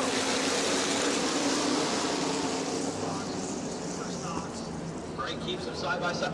Here comes McCullough. He got it in the back of Bright out of turn 2. Stewart goes high. Now, a lot of cars in that mess. And McCullough is going to take the lead, or will he? No, Bright holds on, at least for now. I thought Lapsovich got it in the back of the 28 at Dyson in turn 3 last time by. Here comes Stewart with a great run. That top 3 is all there. Dyson now trying to put his name in the conversation. And McCullough has lost a little bit of pace on Bright, as Bright's trying to get the heck out of Dodge. Or Ford or Chevy, depending on what car it is. Coming around into turn 3, Bright still holding the lead on McCullough. McCullough taking the inside. Oh, Bright went a little high. That might open the door for McCullough. Maybe not now, but if he can make up a little bit of time, he might be able to grab this in a lap. Tiny, tiny track. Every mistake you make is going to be amplified. 18 to go next time by. Here's Ferreira and Culver in the back of the field trying to go through traffic. They've been working together since the restart. Got by 3 cars. Culver staying with Ferreira, trying to work their way to the front. That's not a bad strategy right now, especially behind some really capable drivers. As coming around the corner now, the leader is going to have to deal with Dave Evison. And McCullough to the inside of Bright, trying to get a little nose in there. There you see Ramsey in the 07 on the high side of the 19. That's Trevlin. Then Ferreira and Culver down the backstretch. That's a battle for 6th. And you know Ferreira and Culver really want to just get these guys out of their way. And just behind Culver is the 93 of DJ Kennington. Don't change your channel. I said DJ Kennington driving for Gary Zweigers here in the Superstocks. Up at the front, Ryan Bright. That battle for 6th remaining hot and heavy out of turn 4. Great shot there as back to the gas down the front stretch. Culver now, how long is he going to want to work with Ferreira? Eventually, he's got to pass him. Ramsey's caught on the high side. Trevlin, Ferreira, Culver. That's a battle for 6th. Nose to tail through 3 and 4. And Kennington to the inside of Ramsey, you're right.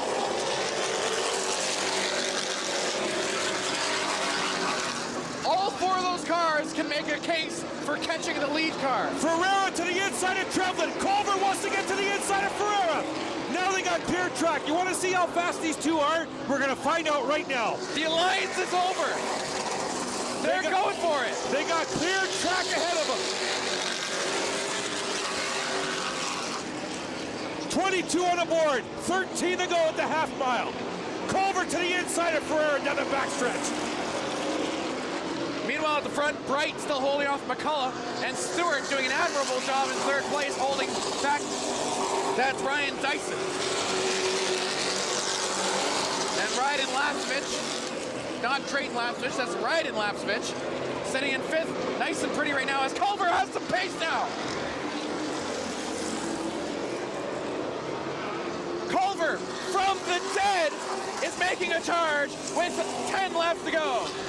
Sorry, 11 laps to go. Last time by, the leader did a 22nd.550 lap. Trevor Culver was a 20.58. And now Kennington's going to make a pass on Ferreira, maybe. Bright out to about a 6-car length lead on McCullough for 1st and 2nd. Here comes Ferreira through the stripe. Kennington in tow. And good news for Culver, Ferreira, and Kennington, because the lead 5 are about to hit traffic.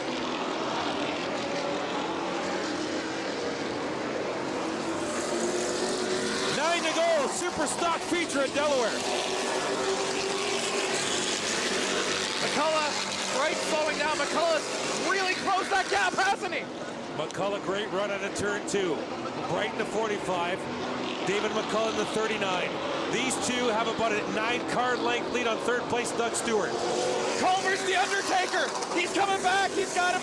He's got Lapsovich in his sights.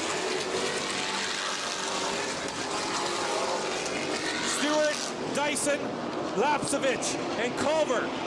That's a battle for 3rd. Then you got Ferreira and Kennington waging war for 7th. Culver going to the inside of Lapsovich. Does he have the pace with that damaged car? Doesn't have it yet. Well, they're all jumped up now. Dyson. Culver's going to get past Lapsovich. Now he's got Dyson to worry about. Culver up to 5th. Leaders coming to take the stripe with 6 to go. 6 laps to go. Great battle, Ferreira and Kennington, top left of your screen. 9 of Ferreira, 93 of DJ Kennington. Kennington filling in for Gary Zweigers. Up the hill in turn 2, down the backstretch. That's a battle for 6th. And what a dream restart for Culver. He's now got a chance for 4th, coming in on Dyson side by each. My apologies, that battle you see right now is a battle for 7th.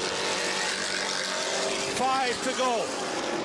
5 laps to go, up front, Bright, trying to open his lead on McCullough a little bit. And on screen right now, you see Ferreira and Kennington going for 6th. Last time by, Culver flipped a 20.56 lap. That no 1 car is down to the inside of Dyson for 4th. He's the fastest car in the track. Side by each, does he have it out of turn 1? Yes, he does. He's clear. And Lapsovich, now out of nowhere, is about to challenge Dyson to take his spot back. There's your leaders working turns 3 and 4. 3 to go this time by. Bright followed by McCullough. Now does Culver have it in him to make a charge to the front with 3 laps to go? The only way he's going to get there is with a caution, Joey, unfortunately. They're too far ahead with 3 to go. But Culver's got a chance at the podium right here. Yep, inside of Doug Stewart for 3rd. Culver is coming. And Culver sideways out of turn 4. And Stewart gets the spot back. Battle for 3rd, top left corner. It's your lead battle, bottom right. Culver past Stewart for 3rd. Now, Bright and McCullough fighting for 1st. But they gotta know that if they get in trouble, Culver's gonna pick the bones. Last lap, here we go. It's a battle for it's a battle between the 2 first cars. This is Bright's and McCullough's to settle it. Culver's going to finish 3rd if we don't go to a caution. McCullough trying to make a last move. He's not going to do it. It's going to be Bright, McCullough, Culver, and it is Stewart, who after all that holds on to top 5. Dyson in 5th, Lapsovich in 6th, Ferreira in 7th, and Kennington from the back finishes 8th. Finishing out the top 10, Kevin Trevelyan finishing 9th, and Nick Ramsey finishing 10th. What a drive. Yeah, and that's what we're going to see all season long in this super stock division. You're not going to get somebody dominating every night, and we just found that out. We had Trevor Culver, who came from the middle of the pack last week to win it, got into trouble today, tried to fight back. Bright's going to win it, but we're going to see multiple winners in this division. This super stock division is going to be a good division in 2021. So Ryan Bright, the winner of this week's super stock.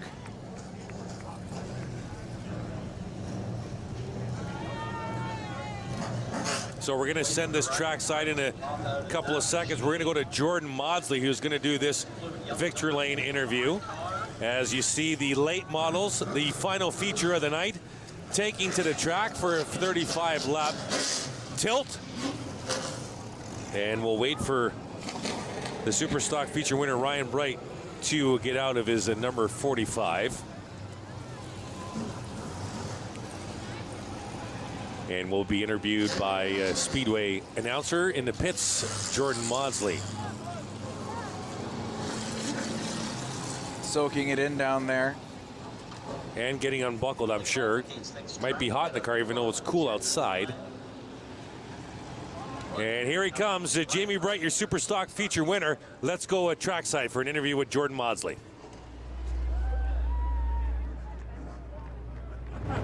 Hey, Ryan, obviously your first feature win. First of all, how does that feel? Oh, it's good to finally get the first win. It's been a long time coming, it feels like, but tonight was a good night. We didn't feel like we really had the best car, but just kept working on it and it turned out well. You had boss car till McCullough got behind you. You started to step away from him, and then that lap car stacked you guys back up. Were you worried, or was it just keep running your line, hitting your marks? Well, I just keep running line, hitting the marks. I was worried about some of those other cars behind. They're pretty quick and good drivers, so I figured they'd be coming through the field, but they didn't get there, so it was kind of nice. Well, you're in an excellent race. I'm sure you've got a lot of people you want to thank. Yeah, there's a lot of people we wouldn't be here without. First, Transaxle for sponsoring Superstock, Delaware Speedway. Our sponsor is Lifeline, Radbeer, Jag, Petrolia Chiropractics. My wife, Brightside Designs. We got Inventory Express, who came on board, a big help from them. Packed Pancakes, Brenda Real Estate. My parents, my dad, if it wasn't for him, we wouldn't be here and wouldn't run up front. Mike McCall, he helped out. We had a borrowed part from Cody tonight. That was a big help. We wouldn't have been here. And friend Steven for helping out. Well, excellent race tonight. That was Ryan Bright, your Superstock feature winner.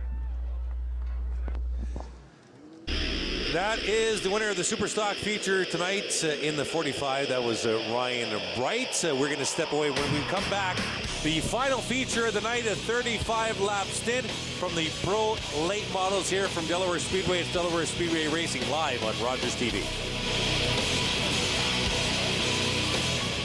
Wednesday. We're all biological creatures and we can all become addicted for various reasons, right? It doesn't matter what you look like. Join addictions counselor Dean Anderson for Invisible, Breaking Through the Stigma of Addiction on Rogers TV. I'm Stacey Bird. Don't forget to tune in to Agent on Duty, where we go behind the scenes and talk all things real estate. This season, we're talking to real estate agents, we're talking to lawyers, we're talking to renovation companies, and basically covering all your real estate needs. One of the most iconic fighters in mixed martial arts history. He wants to regain his position at the top of the heap. For the orders, people, Dustin Poirier!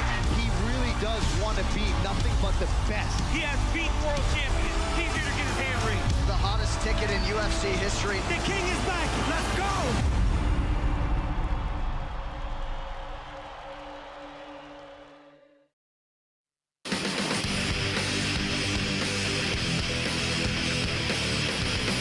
Welcome back on your Friday night Delaware Speedway Racing live on Rogers TV. It's Chris Soares with you as my partner is gone. I don't know where he went. No, I'm just kidding. He had to step away.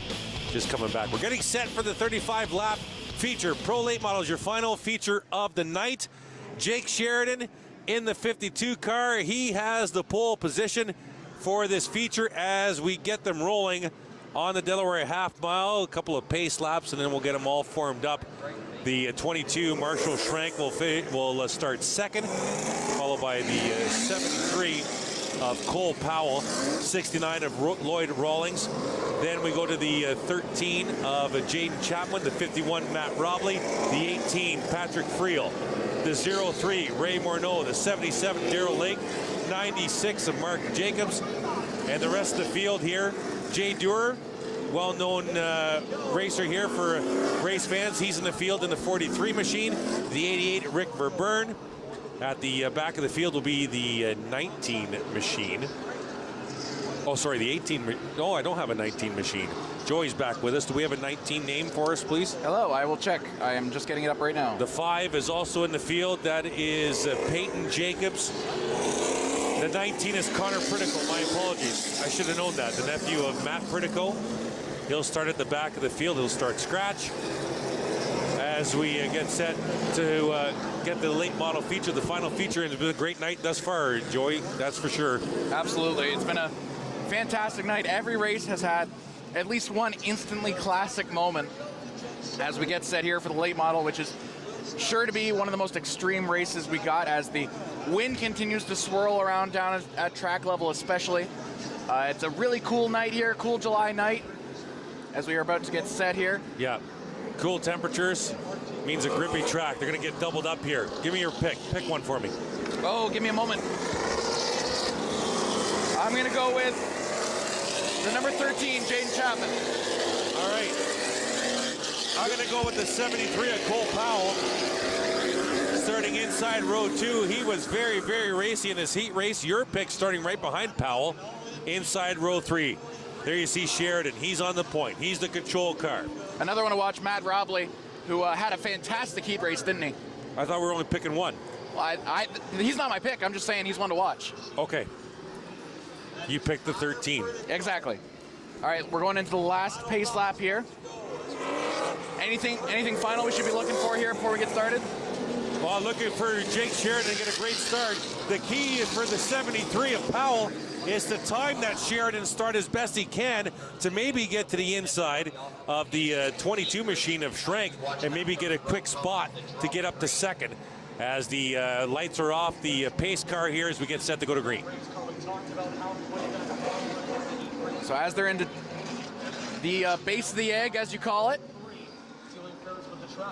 we're into we're going to go one more, apparently. Oh, no, he dipped down. He did dip down. Safety car pits. They turn the corner. Here we go. What did I tell you? Sheridan with a great start, and Powell timed it, and the 73 quickly up to second. And they're gone. Wow. Can you believe that pace on Powell? Sheridan and Powell trying to run away. Powell and Sheridan. Now, how aggressive does Powell want to be here, though? Because it's a long race. How aggressive does Powell want to be? So here we also have a scenario now that we had the heat race. Back and forth is the 69 of Lloyd Rawlings. In the heat race, he kind of held the rest of the field up. If he does it now, then the front three are gone. And that says a lot of trouble for Jake Sheridan, who also had a great heat race. But if he's stuck, he's stuck. He can't do much about it. Contact between the 18 and the 13 just out of turn 2. That was Patrick Friel in the 18 and the 13 of Jaden Chapman. They're side by side in the turn 1. Still fighting each other. Marshall Schrank trying to stay with them. He's getting a lot of help from the 69 of Lloyd Rawlings, doing a really nice job of cutting up the field. Yeah, Rawlings really isn't slowing them up optically right now. He does have pretty good straightaway speed. They're not really jammed up behind him.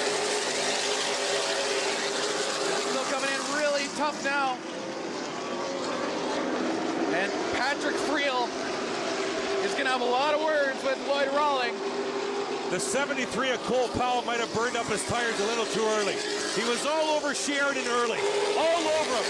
And now Jake Sheridan Looks like he's gotten into a groove and trying to get away from the 73. And Friel finally gets past Rawlings. And now can Chapman do the same? Yes, he can. They got Rawlings trapped on the high side. Chapman trying to get through. Lake trying to get through. And they do, finally. Didn't take as long as it did in the sprint race. There you see Chapman and Lake down the backstretch. That's a battle for 5th right now. Rawlings losing spots fast. He's all the way back to 10th now. He's a great defense car, but he doesn't quite have the pace to stick with the top. And now you mentioned Cole Powell losing pace. He's catching it now. He left it for a bit, but now he's coming up. Lake and Chapman into turn 3 with the 39 as well. Brady Smith right there in tow. Whole lot of real estate there between them and the leaders. Down over Delaware Hill. Matt Robley advancing a spot. He's to the inside of Morneau.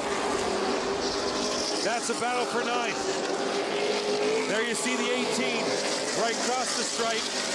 That's Patrick Friel. He's being caught by the 77 of Lake. There's the 77. Darrell Lake closing in on the 18. Nose to tail through 3 and 4. 5 times the points in the feature from the heat. Every spot is important. That battle continues out of turn 2. It's the 18 of Friel, the 77 of Lake. Great shot, negotiating turns 3 and 4, and down the front stretch one more time. 22 to go. Lake, over the last couple laps, has been putting so much pressure on Friel, it almost feels like it's a matter of time. We saw in that last race with Stewart, and Stewart held the pack up for so long. Friel is trying to hold Lake off for as long as he can to try and find some pace to catch the top.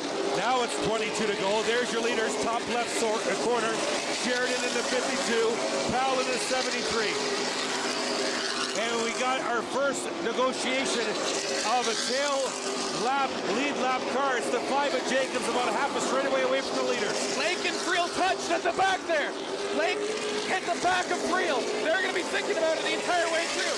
Does Friel get more aggressive, or does Lake get more aggressive? It's all about who wants it more. That's a battle for 4th down the backstretch. Lake looking the inside of Friel. He's got a nose in on the left corner panel. Oh, they touched a little bit, and Friel keeps the spot. Friel, an absolute masterclass of holding off here even through contact. The leaders now negotiating the 5 of Jacobs at the tail end of the lead lap. Out of turn 4 and across the stripe. This battle for 4th has opened the door for Chapman, who is making up a lot of time on the people battling for 4th.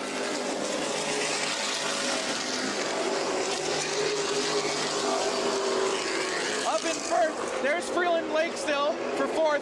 Lake has been in a lot of trouble. Up in 1st, Sheridan trying to put a lot more distance between him and Powell.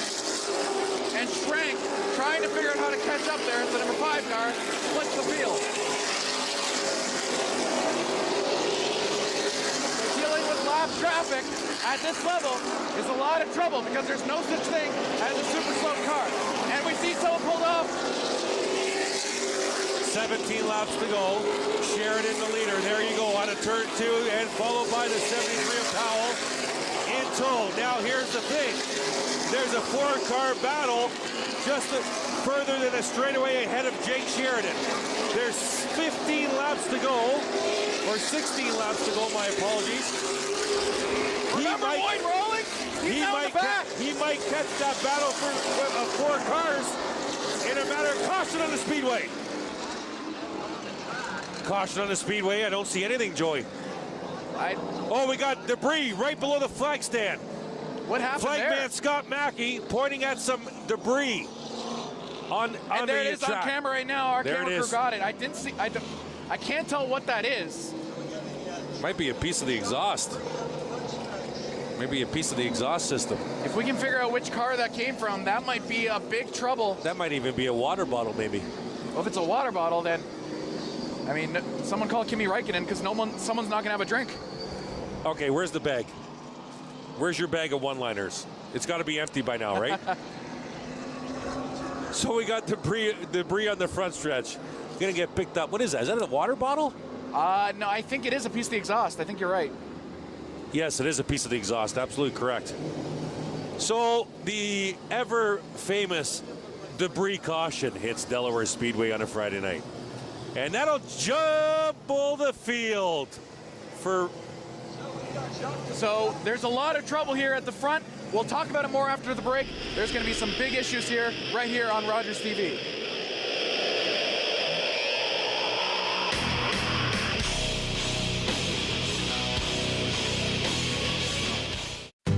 Your mouth can do a lot of amazing things.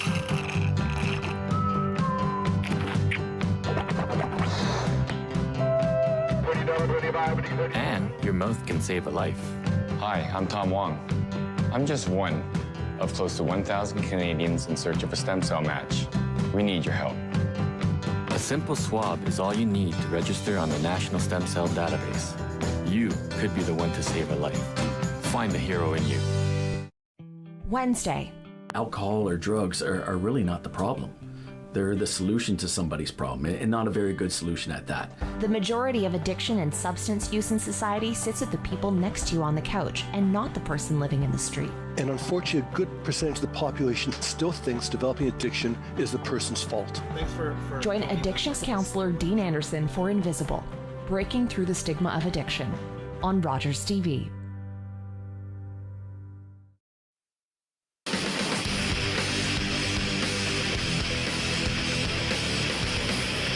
Welcome back to Rogers TV. I'm Joey Landage alongside Chris Soares. After the caution, this has now become everyone's race because the people who were split by Lloyd Rawlings earlier are now up in the field with the top, aren't they? Yeah, the front two were gone by about 2 turns over the third place machine of Schrank. Now we're all jumbled up as we come back to green. 19 gone in a 35 lap feature. Safety car pits. Cars turn the corner. Here we go. Powell needs to stay as close on the high side as he can. Sheridan with a great run. Powell just barely avoiding being taken to the wall now, and that opens the door for Pat Reed. And Friel on the high side of the 22, looking for a spot. Friel to third. But you know who's going to have something to say about that is Schrank, who comes back up and takes the spot back. Real battle for third right now. Darrell Lake past Chapman for fifth. Brady Smith, contact! Brady Smith, contact with Chapman. Everybody keeps rolling. Chapman went loose. He went real loose after that contact, and he drops way back. We avoid a caution. Schrank takes third back, but now up there with them is Darrell Lake. Lake to the inside. That's for fourth. And as it were, the top 2 cars are opening up a lead again. And look who's behind the 77. Hello, Matt Robley. Where did you come from? Matt Robley up to 6th. And Matt Robley looks racy. Matt Robley's going to be a big, big problem. Spin out! Darrell Lake is around and just getting by him as the rest of the field spinning around in turns 1 and 2. I think there was contact with the 18 potentially. Joy, we'll see if we'll get a replay on that. I think the 17 of Lake and Patrick Field and the 18 got together right in front of Robley. Not a ton of damage, so if there was contact, it was likely very light. Let's take a look here. Here we go, down the front stretch. It was so quick, we're having some trouble finding out exactly when it was. Into turn 1. Lake on the inside of the 18, and yes, contact. Lake's right front on the left rear of Patrick Friel, and the 77 goes around. Robley does a good job to get by on the high side. So that will be real nice for Robley because Robley was on the charge and now he gets a free position. There's your leader, Jake Sheridan, 23 laps in the books. Now 12 to go. We'll double up this time by. Now that Darrell Lake, sorry, not Darrell Lake, now that Matt Robley, he's going to be on the inside on the second row. Yeah, Jason Linster, he's come from the back of the field. He'll sit on the outside of Robley. Brady Smith on the 39. He'll start inside row number 4. And the rest of the field, for some reason, is not doubling up. Robley, Lidster, and Smith. Oh, now Lidster goes to the high side. Here we go. So Chapman will go to the high side of Brady Smith. Then it's Morneau Jr. and Jay Dewar. That's your top 10. As we'll get one to go this time by. The 96 car Mark Jacobs had a nice heat race, but he has been pretty absent for this race so far. Sheridan, Powell, the 22 of Schrank, the 18 of Friel, Robley, Lidster, Smith, Chapman, Morneau, and Jay Dewar. That's your top 10. Any of those top 10 have a shot at winning this race, don't they? You got to get through traffic. If you're starting on the high side at Delaware, you really need to have a good car. You need to get low in a hurry. Here we go. Safety car pits. Cars coming around turn 4. Here we go. Oh, what a start for Powell. Cole Powell actually crossed the start-finish line first. We're going to keep it green. Side by side down the back. Now that's interesting because that could be a penalty if they take a look at it. Yeah, we're green right now. Here comes Robley. Robley to the inside for fourth. Robley will clear Friel. He's in fourth. Now Robley could be big trouble for Schrank. Almost contact between the leaders out of 4. 10 laps to go here in the final race of the night. There's your battle for, sorry, Joy, your battle for third, top left. Battle for the lead, bottom right. Three-way battle for the third spot. Schrank has it. Robley wants it. It's nowhere near decided yet. Now, we mentioned earlier we thought Powell might have used up his tires. He's got to have time. There he goes, side by each. Here comes Matt Robley, the son of a legend, on the inside for third spot. Schrank, can he hold him off? Robley, we got yellow. We got 2 cars around in turn 4. Jacobs is around, and I can't get the number on the car on the outside wall. Jacobs in the 5 Rockies machine. And is that 11 Jason Lidster? That might be the 11 of Lidster. I'm looking for the 11. I can't find him. I think that's Lidster in the 11. Peyton Jacobs. I believe that was Lidster. So the 11 of Lidster is going to get a push here. The 5 is rolling. So the pace car will gather up Sheridan and the rest of the field. 26 in the books. 9 to go. Oh my goodness, Matt Robley's going to start on the inside of row 2. This is Robley's race if he can catch the top 2. Because Robley's had the pace since we came out of that last restart. Robley's best time, 18.95. The best time for Sheridan, the leader, has been an 18.9 flat. But that's the best time, not the last time, not the last lap. But he's going to, they switched him back. So Robley's back to 4th now. They've moved to Schrank up to 3rd. So Robley will start on the high side of row 2. And Schrank, unless he gets really lucky, doesn't quite have the pace to catch the top 2. We've had about 3 restarts rather, and Schrank hasn't been able to catch the top 2 in any of those. Yeah, he needs to time Sheridan's start. Sheridan is the control car. We cannot emphasize this enough. The control car decides when to mash the gas once he gets to the restart zone. And it's very difficult timing when the leader will do that. Now, it's very interesting because Sheridan made the call in the last restart, but guess who crossed the stripe first? Was the 73 of Powell. I'm not quite sure how that happened because Sheridan gets the call and Sheridan controls the restart, but Powell beat him to the line, which was amazing. And if there were, either that was lightning fast reflexes or a missed call. It could be either. What we'd like to see here now, and what Powell would like to see, is recreate that as much as possible and nail this restart, get around Sheridan, and finally set the pace, although that is way easier said than done. Yeah, absolutely. Crew's still working on the 11 machine of Jason Lister. And while they do that, it looks like they're having some issues with it. We're going to head to break, give the crew some time to work. Rogers TV, Delaware Racing, right after this.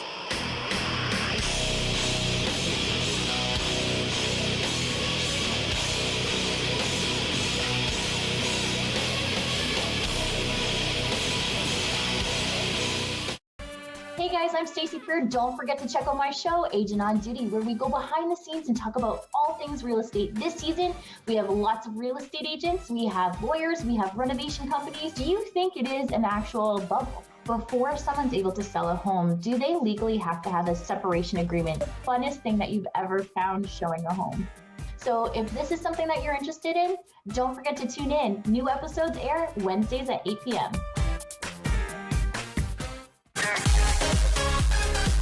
The LGBTQ plus community is full of artistry, talents, and inspiring stories. So sit back and enjoy our fun, casual, and intimate chats with artists and creative folks on the longest running LGBTQ plus talk show in local history, and one that is being called a very important show. We love you. Thank you for watching.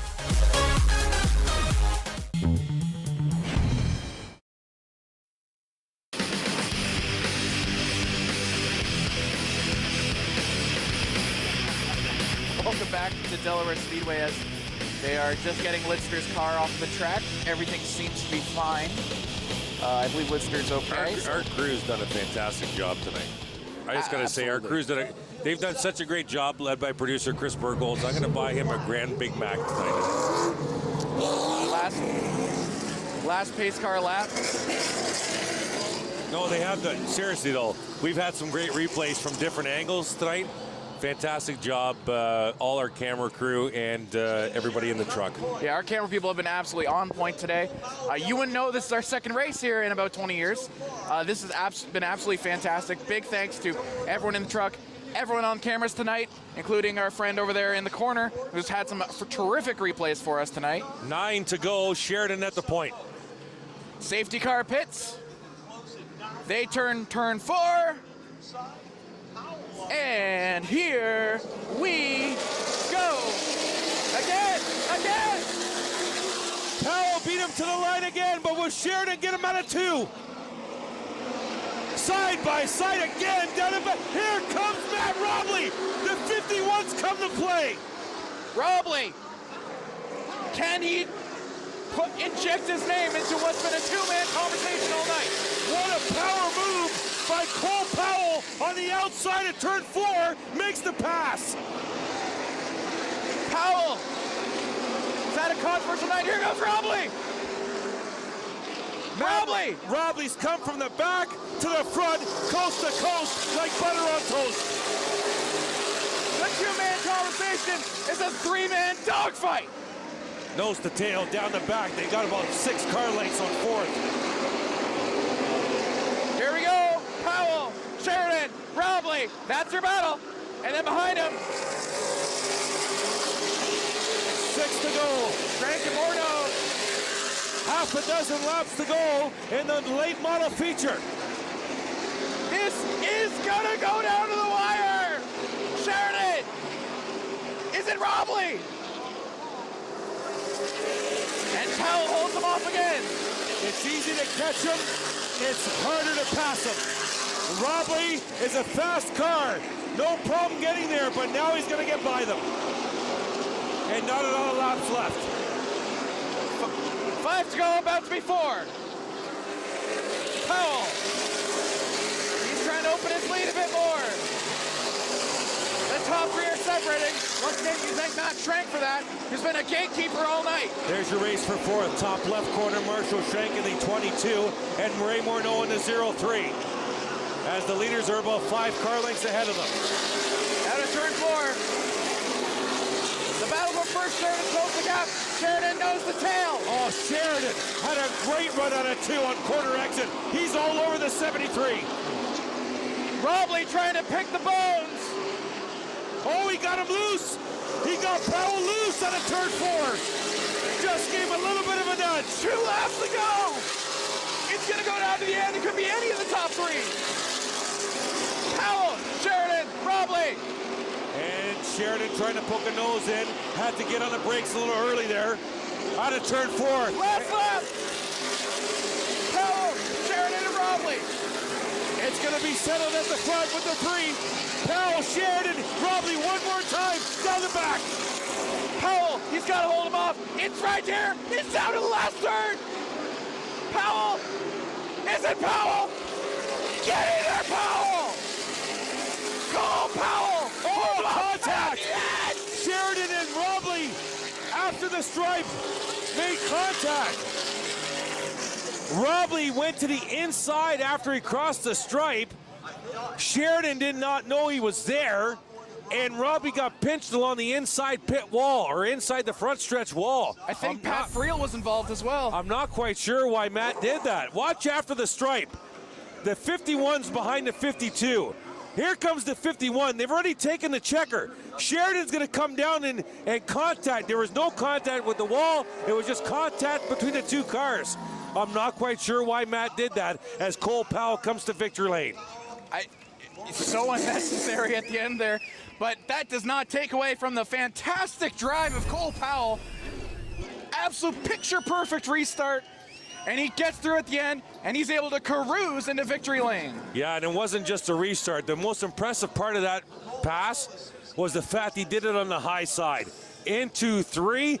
Out of 4, he was on the high side of Sheridan and continued to mash the gas. The car stuck, and he made the pass on the high side, and that was the winning pass to lead to victory. We're going to send you down in a couple of seconds here with announcer Jordan Prince to interview the late model feature Cole Powell. What a feature race. What a race. Wow. What a good opening to weekly series racing here at Delaware Speedway. In my, I will say, long and lengthy career calling racing, that was the finest race I've ever called. Absolutely correct. The next week will be your 3rd week, right? Yes, that is correct. Actually, 2 weeks because we're off next week. That is correct. So in 2 weeks, we'll be back here. Let's go trackside. There's Cole Powell, well known around the racing circles here, winner of the late model feature. And let's go down trackside to victory lane. Be careful with the trophy.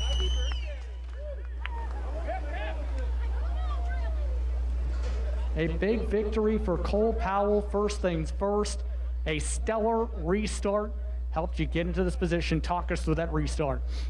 Yeah, you know, I thought the 52 had a better car tonight. We were pretty close. He just rolled 3 and 4 a little bit better than us. And that last caution came out, and I was like, well, I'm going to have to try get this outside working. And I think he just bobbled a little bit in 1 and 2 and hammered down and just didn't look back. How big is this victory, especially here to start off weekly competition? Oh, it's huge. I mean, I'm just thankful that I'm getting to race cars again after what the world's been going through, and fans in the stands is awesome to see back. It's definitely not the same without fans, and I'm just happy to be back. Got to thank TRS, Tough, Rough, and Sexy. He's up in the beer stand. He's somewhere. Tricar, my parents, huge supporters, my crew, Cops Build All, everybody that makes this thing go around in circles here. I can't do it without them, and pretty good way to start the year. Absolutely. Congratulations on the victory. I think a sea of fans is ready to congratulate with you. Yeah, can't wait for tonight. Once again, Cole Powell, your winner tonight.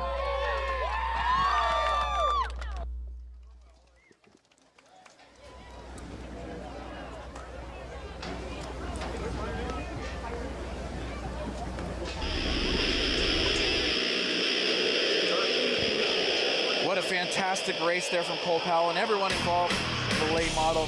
What a fantastic night of racing. Me and Chris will wrap it all up for you right after the break here on Rogers TV.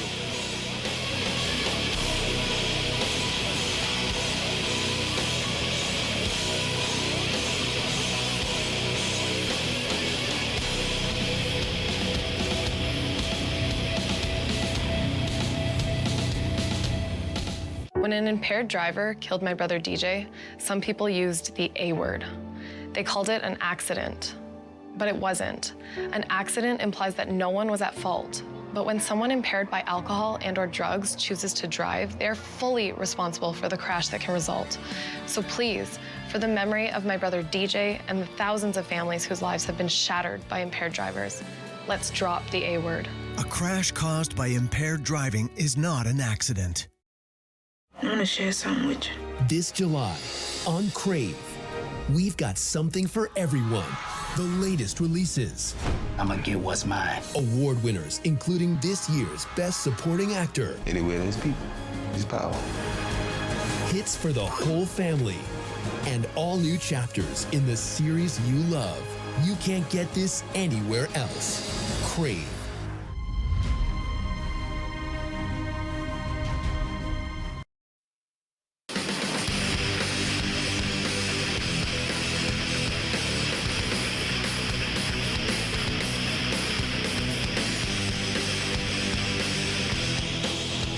Fantastic night of racing here at Delaware Speedway.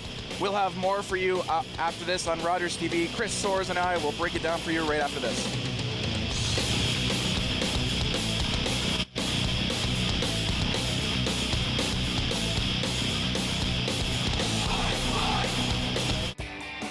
Virtual episodes, touring backyards, neighbor versus neighbor, husband versus wife, competitions. We did a little bit of everything this year on Chillin' and Grillin' with Jeff, Thursdays at 7:30.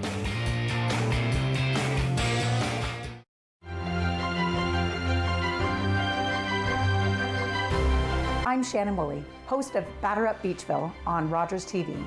Join myself and Doug Harris as we learn more about the first recorded baseball game in Beachville. Wednesdays at 7:30 p.m., it's the RTV Quiz. Giovanni Petiti hosts a weekly trivia competition that lets you play from the comfort of your couch. Play along at home and challenge your friends. And don't forget to follow along on social media. Let us know who's top of trivia, and you can find yourself featured on a future episode. Are you kidding me, folks? The RTV Quiz, Wednesday nights at 7:30 p.m. on Rogers TV or at rogerstv.com/RTV Quiz.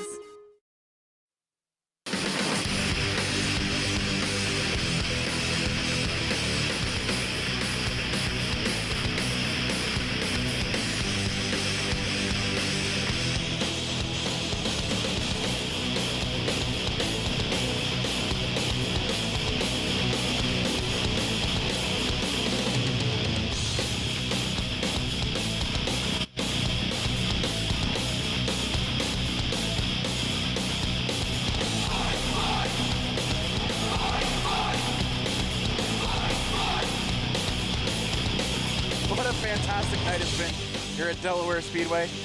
Behind the scenes, I just want to give it, before we keep going, I just want to give a quick shout out to everyone in the truck, everyone rocking the cameras tonight. It's been a fantastic night. Yeah, absolutely. Did a great job. We had some fantastic replays of many incidents today, so great job. It takes a lot of good talent to do what they do, and we appreciate their work. Exactly. So let's go into the bone stocks real quick. That was our first feature of the day, and it was a really entertaining race from flag to flag. Yeah, it was a real entertaining race. Let's go to some highlights here of the bone stock feature. We'll go to the graphic first, where we have the top 10 right there with Jason Lovey coming home as the feature winner. Craig Cole, Chris Lawrence running out the podium.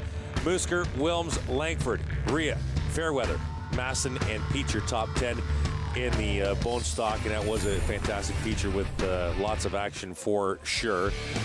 One of the pieces of action right here, if you notice the 76, the yellow car down low, watch the lime green and black car come down in the turn one. That's Ray, and knocks the 76, and then the one car in red loses it, sees the action late, spins around. That was probably one of the biggest incidents we had in the bone stock feature tonight. But the Lovey coming home with the win, fantastic win, their first event of the season. Fantastic. And also, we had a very interesting race, one I don't think I've ever seen before. We had a combination V8 stock truck race. Yeah, we had two trucks running with the V8 stock cars today. There was probably about 6 total on track, or 7 total. Attrition to 5. Paul Fothergill getting by Barry Watson with about 5 to go, held on for the victory. Jeff Ferguson rounding out the top 3.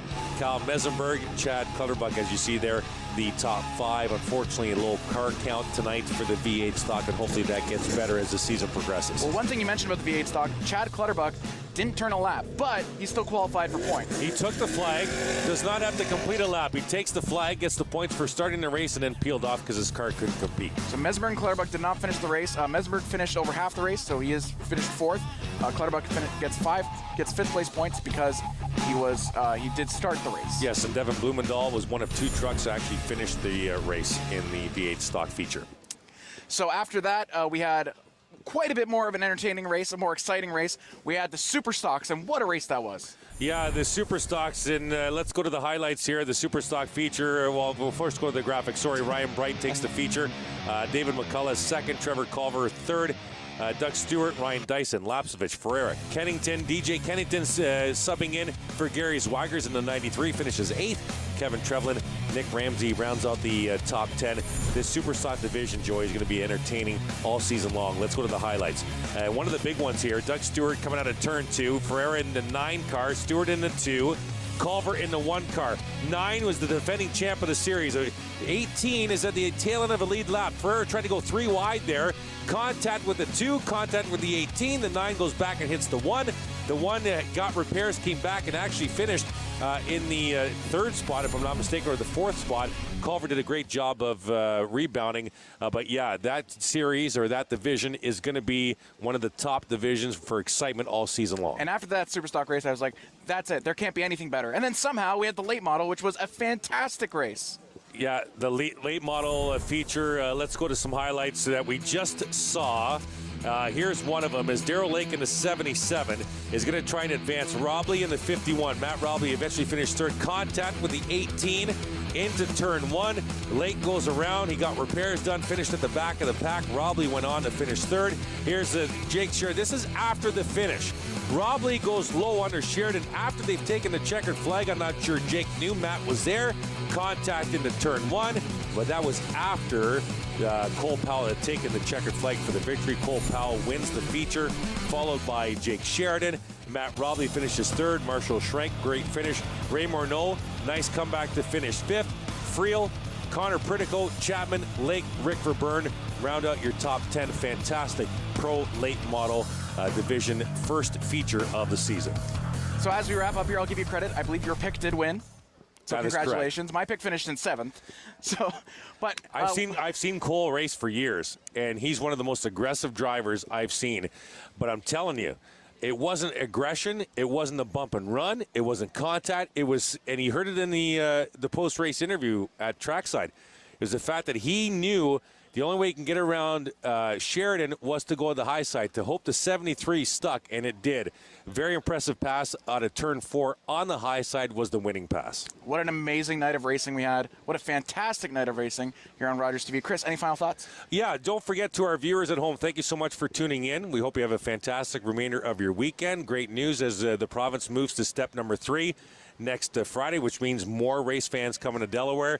Don't forget, we are not broadcasting next week. If I'm not mistaken, it's one of our 3 Fridays that we are not broadcasting. We will see you here 2 weeks from tonight. I will need that full week to recuperate my voice after that fantastic finish.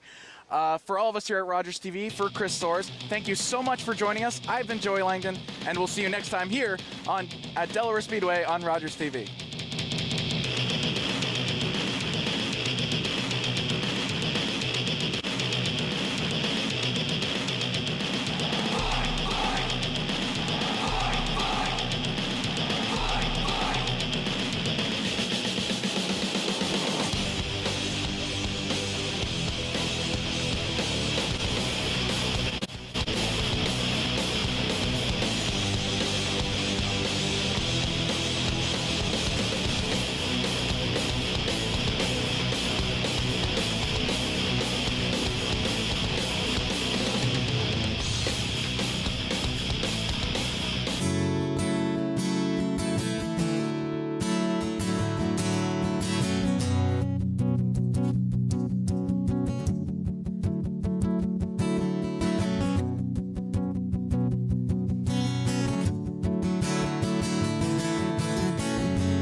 Self-inflicted disease,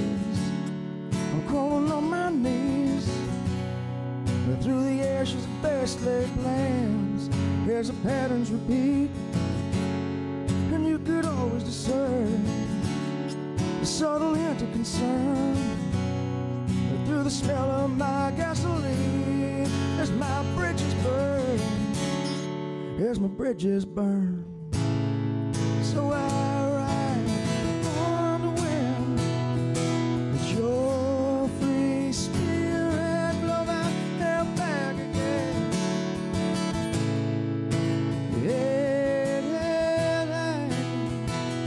Well, those roads are gone, no turning back. Throttles down, I'm flying blind, and I fade to black. Clear my mind, pull those curtains back tight, tuck my heart in for the night, fade to black. Yeah, clear my mind, pull those curtains back tight, tuck my heart in for the night.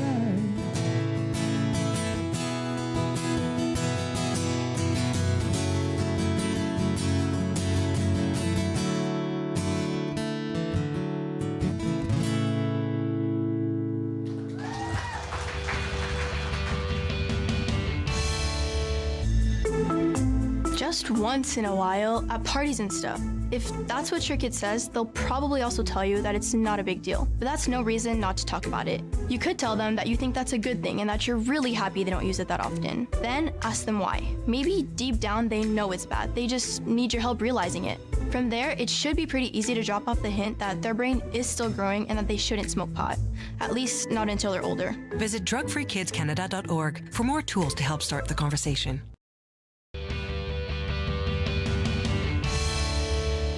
Thank you very much.